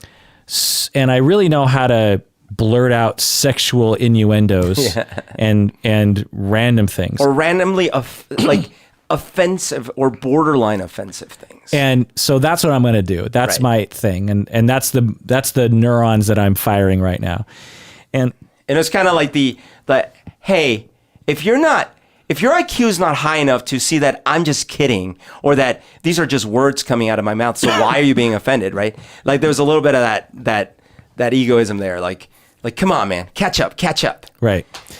So, and over time, over the past 5 years, you have, swerved away from that most of the time. You still do it sometimes. I do. But I don't think it's bad. I think, in fact, the survey that we sent out to everyone, most people love you and love that and think you're hilarious. So I would, encourage you to do whatever you're doing is working for most people. There is this difference in that the way I do it nowadays, mostly, is that, first of all, I'm trying to, when we're having a serious discussion, I'm trying to keep it serious. Yeah. And then in the past, I don't think you had that wherewithal. Not as nuanced. Yeah. Now, I do try to find moments where actually, even when you are saying something scientific or whatever, if I find the right moment, I'll add a bit of humor. I'll say some reference or something. Okay. So I would attribute part of this progression is you've become better at podcasting. Sure. And perhaps our chemistry has improved so that you will contribute. Your brain now is mostly in the same zone that my brain is. Because during certain episodes 5 years ago, my brain was in a state of trying to explain something or provide interesting content, blah, blah, blah. And you were at times, not all the time, in this jokey form for the entire episode. And sometimes I would get kind of annoyed with it because it'd be hard to have a conversation. In the past few years, I would say most of the time you're in the same mode that I'm in, if not all the time. Really. In the early years, there were quite often where you would have to get me back on track, or let's just stop this one, and I guess the whole reason I'm bringing this up is because when we started the podcast, I was already 30. Right. Not 21. Right. So that's just to put in context. Like I had already had a whole bunch of growing and learning, all this stuff. You weren't 30, you were 33 or 4. Well, yeah, even more so, right? Yeah. So the point is that when we started the podcast, I was already I was like at least a decade ahead of this guy. Right. And so what some people don't understand is that they will look at Logan Paul and say, well, he's 22, 23, he's a man. Yeah. But it's not like you go from child to man, overnight. Like you just flip this switch. What we're demonstrating with lots of anecdotes from our own life, which I hope people trust that Humberto and I in our 40s right now have tremendous empathy, in some ways too much empathy at times. I mean, you and I have tremendous empathy for other people, the world. Yeah, my one flaw is that I'm too empathetic. Well, I mean, you make a joke because of I think you identify as someone who isn't, but I know you as someone. No. I'm kidding. My joke is that I'm being so narcissistic that I only have one flaw, and that it's that I care too, or I'm too concerned about other people. No, and I think it's a product of age and experience and wisdom that produces more ability to be in other people's shoes, right. Learning and listening more and something that, is a product of maturity. And so saying these things, when we're younger, I hope demonstrates that maturity isn't, we tend to think of it's like, well, you're 19, you're mature now. Yeah. It's like, I'm guessing in 10, 20 years, I'll have even more empathy and more wisdom and more experience. And I'll look back at some of my behavior at the age of 49 now. Or wait, how old am I? 48. I'm at the age where I forget how old I am. I think it's actually going to start going down the other way, where now you're really telling kids to get off your lawn. Yeah. Well, I mean, if they're on my lawn, they should get off. It's my lawn. They should get up. Number 11, sexual promiscuity. I have no idea. Yeah, we have no idea. Hard to say. And even if he was, it'd be hard. He's a successful 21-year-old, good-looking. Yeah. But come on. Yeah, that wouldn't be hard to. Like every Olympic athlete is sexually promiscuous. Right. But when you look at antisocial psychopathic people, they will have a lot of indiscriminate, almost again shooting yourself in the foot promiscuity. I see. Because they again lack the empathy or the long-term planning that involves like, well, maybe I shouldn't cheat on that person because it'll hurt their feelings.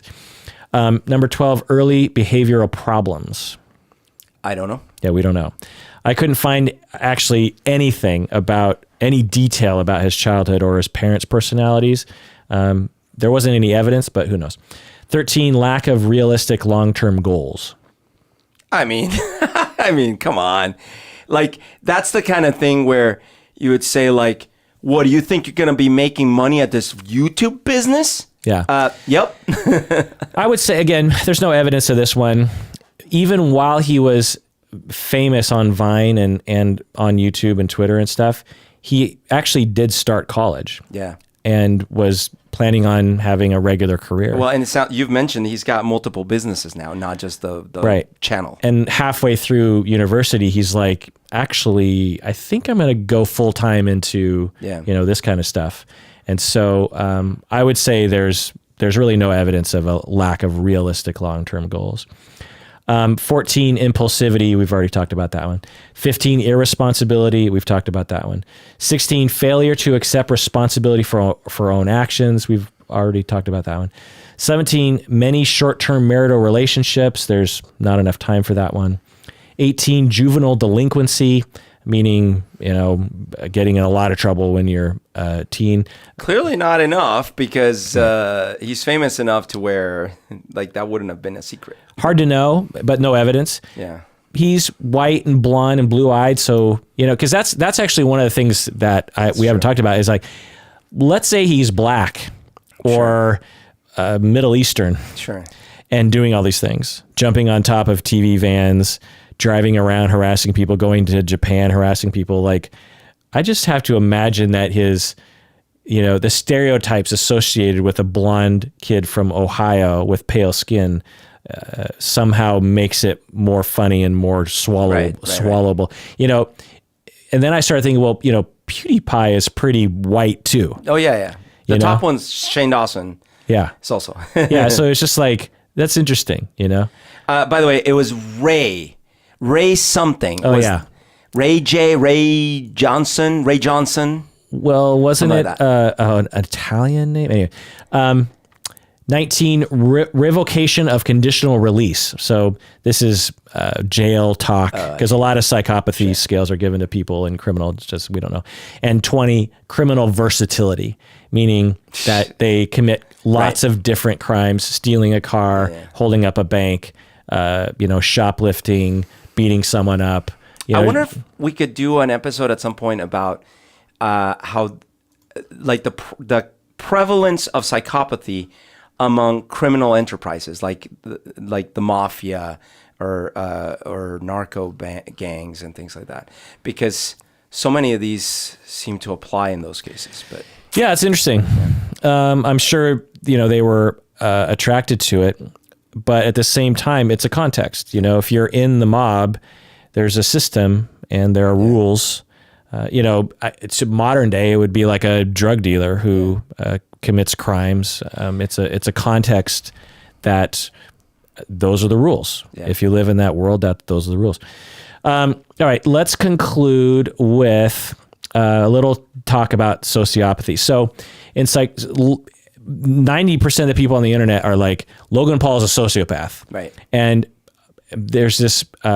Or other people are sociopaths. And I just want to say to everybody, sociopathy or sociopath is not a clinical term. Right. Because a lot of times they'll say, which I used to misunderstand as well. They'll say, no, I'm not saying he's a psychopath. I'm saying he's a sociopath. Right. People colloquially or commonly think of sociopathy as light psychopathy, which is not clinically correct. Well, and more specifically, because I know I used to misunderstand this as well, is I think a lot of people think of it like, no, a psychopath, I get it. He doesn't murder people. I'm saying sociopath. Right. Now, I will say that some, very few researchers and authors actually do hold that point of view. They will say that sociopathy is a broader category and psychopathy is like the worst sociopaths. And some people will say like, well, sociopathy is learned psychopathy because of the world you grow up in a war context or something. Then you learned your psychopathy. But in my world, in the real clinical world and in the research world, people don't use the term sociopathy. They don't use sociopath because it doesn't really make a lot of sense. We already have antisocial personality disorder. Right. We already have psychopathy, which actually psychopathy isn't even in the DSM. It's antisocial personality disorder. So really, most people use antisocial personality disorder. I like the term psychopathy because as you can tell, we just went through, there's slight differences, or maybe a more elaboration in the psychopathy criteria. Well, and I really like what makes more sense to me, mathematically maybe, is how we've talked about in the past where you can have psychopathic traits and also have sadism and also have necrophilia or have whatever. And narcissism. Like, as opposed to, I think more traditionally, it's this very simplistic. A psychopath is this kind of very smart, savvy, murdering cannibal type person. Yeah. And I think there's a sociopath thing, which is kind of like that, but not quite as extreme. They don't kill probably, or maybe they kill only a little bit. Yeah. The vast majority of people who suffer from psychopathy and antisocial personality disorder do not kill anybody. Right. They have the normal curve of IQ. They might even be slightly lower IQ. I would speculate. I don't have data on that, but if in all likelihood, their IQ has the normal range, which means that most of them are around 100 IQ, which is actually not that intelligent. Is IQ influenced by learning after a certain age? Yeah. So it could be quite possible that someone that's got more developmental difficulties won't learn as much, and therefore their IQ won't keep growing. Right. So if you have psychopathy, in all likelihood, you had the precursors to it early in life, which creates difficulties for you in life. Yeah. And you probably were traumatized, which adds its own difficulties, which means that at school, you're going to not do as well. So absolutely. So you have antisocial personality disorder, which is mainly a behavioral description because the DSM likes to stick to science and observation. So they mainly stick to behaviors that you can observe. Mm-hmm. And sociopathy is not in the DSM, so it's freer and it gets kind of into some personality talk. And so so I tend to like psychopathy for that reason. But yeah, so I hope that this episode illuminates the real clinical picture regarding psychopathy and antisocial personality disorder and how the internet is vastly wrong. I in all my browsing, I was trying to find some clinician who would come forward and say like, hey, enough with diagnosing Logan Paul with sociopathy. One, that's not a thing that people use anymore.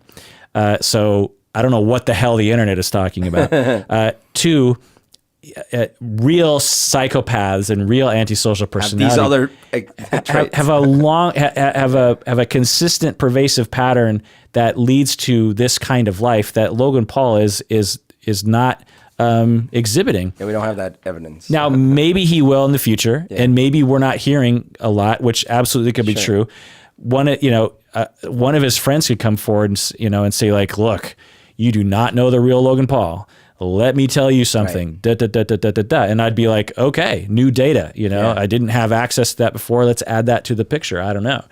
But from what I can glean through my pinhole through the fence, looking at at the other side of the fence, trying to evaluate someone's personality, which is, irresponsible on some level and unethical on some level. I believe his account that he has some traits psychopathy. He said sociopathy because he's making the same mistake, but of psychopathic and antisocial personality disorder. What's the final word, Berto? Well, I have learned something again. I hate it when that happens. I think I started the episode with a really negative, ill-informed perception about this young man. And the thing is, I think I did because I was so... the only data that I had was like he was so offensive in Japan and he did this offensive thing. So I'm not excusing that behavior at all. I'm not excusing any of that offensive behavior. I'm just realizing that I need to maybe rethink the level of hatred or dislike that I implicitly have for the dude because I don't really know much about him. Well, that's another thing that we didn't talk about is ageism. Yeah. You know, it's like young people are dumb and his audience is dumb and worthy of disdain and disregard. Yeah, right. All right, well, that does it for that episode of Psychology in Seattle. Thanks for joining us out there. Please take care of yourself because you deserve it.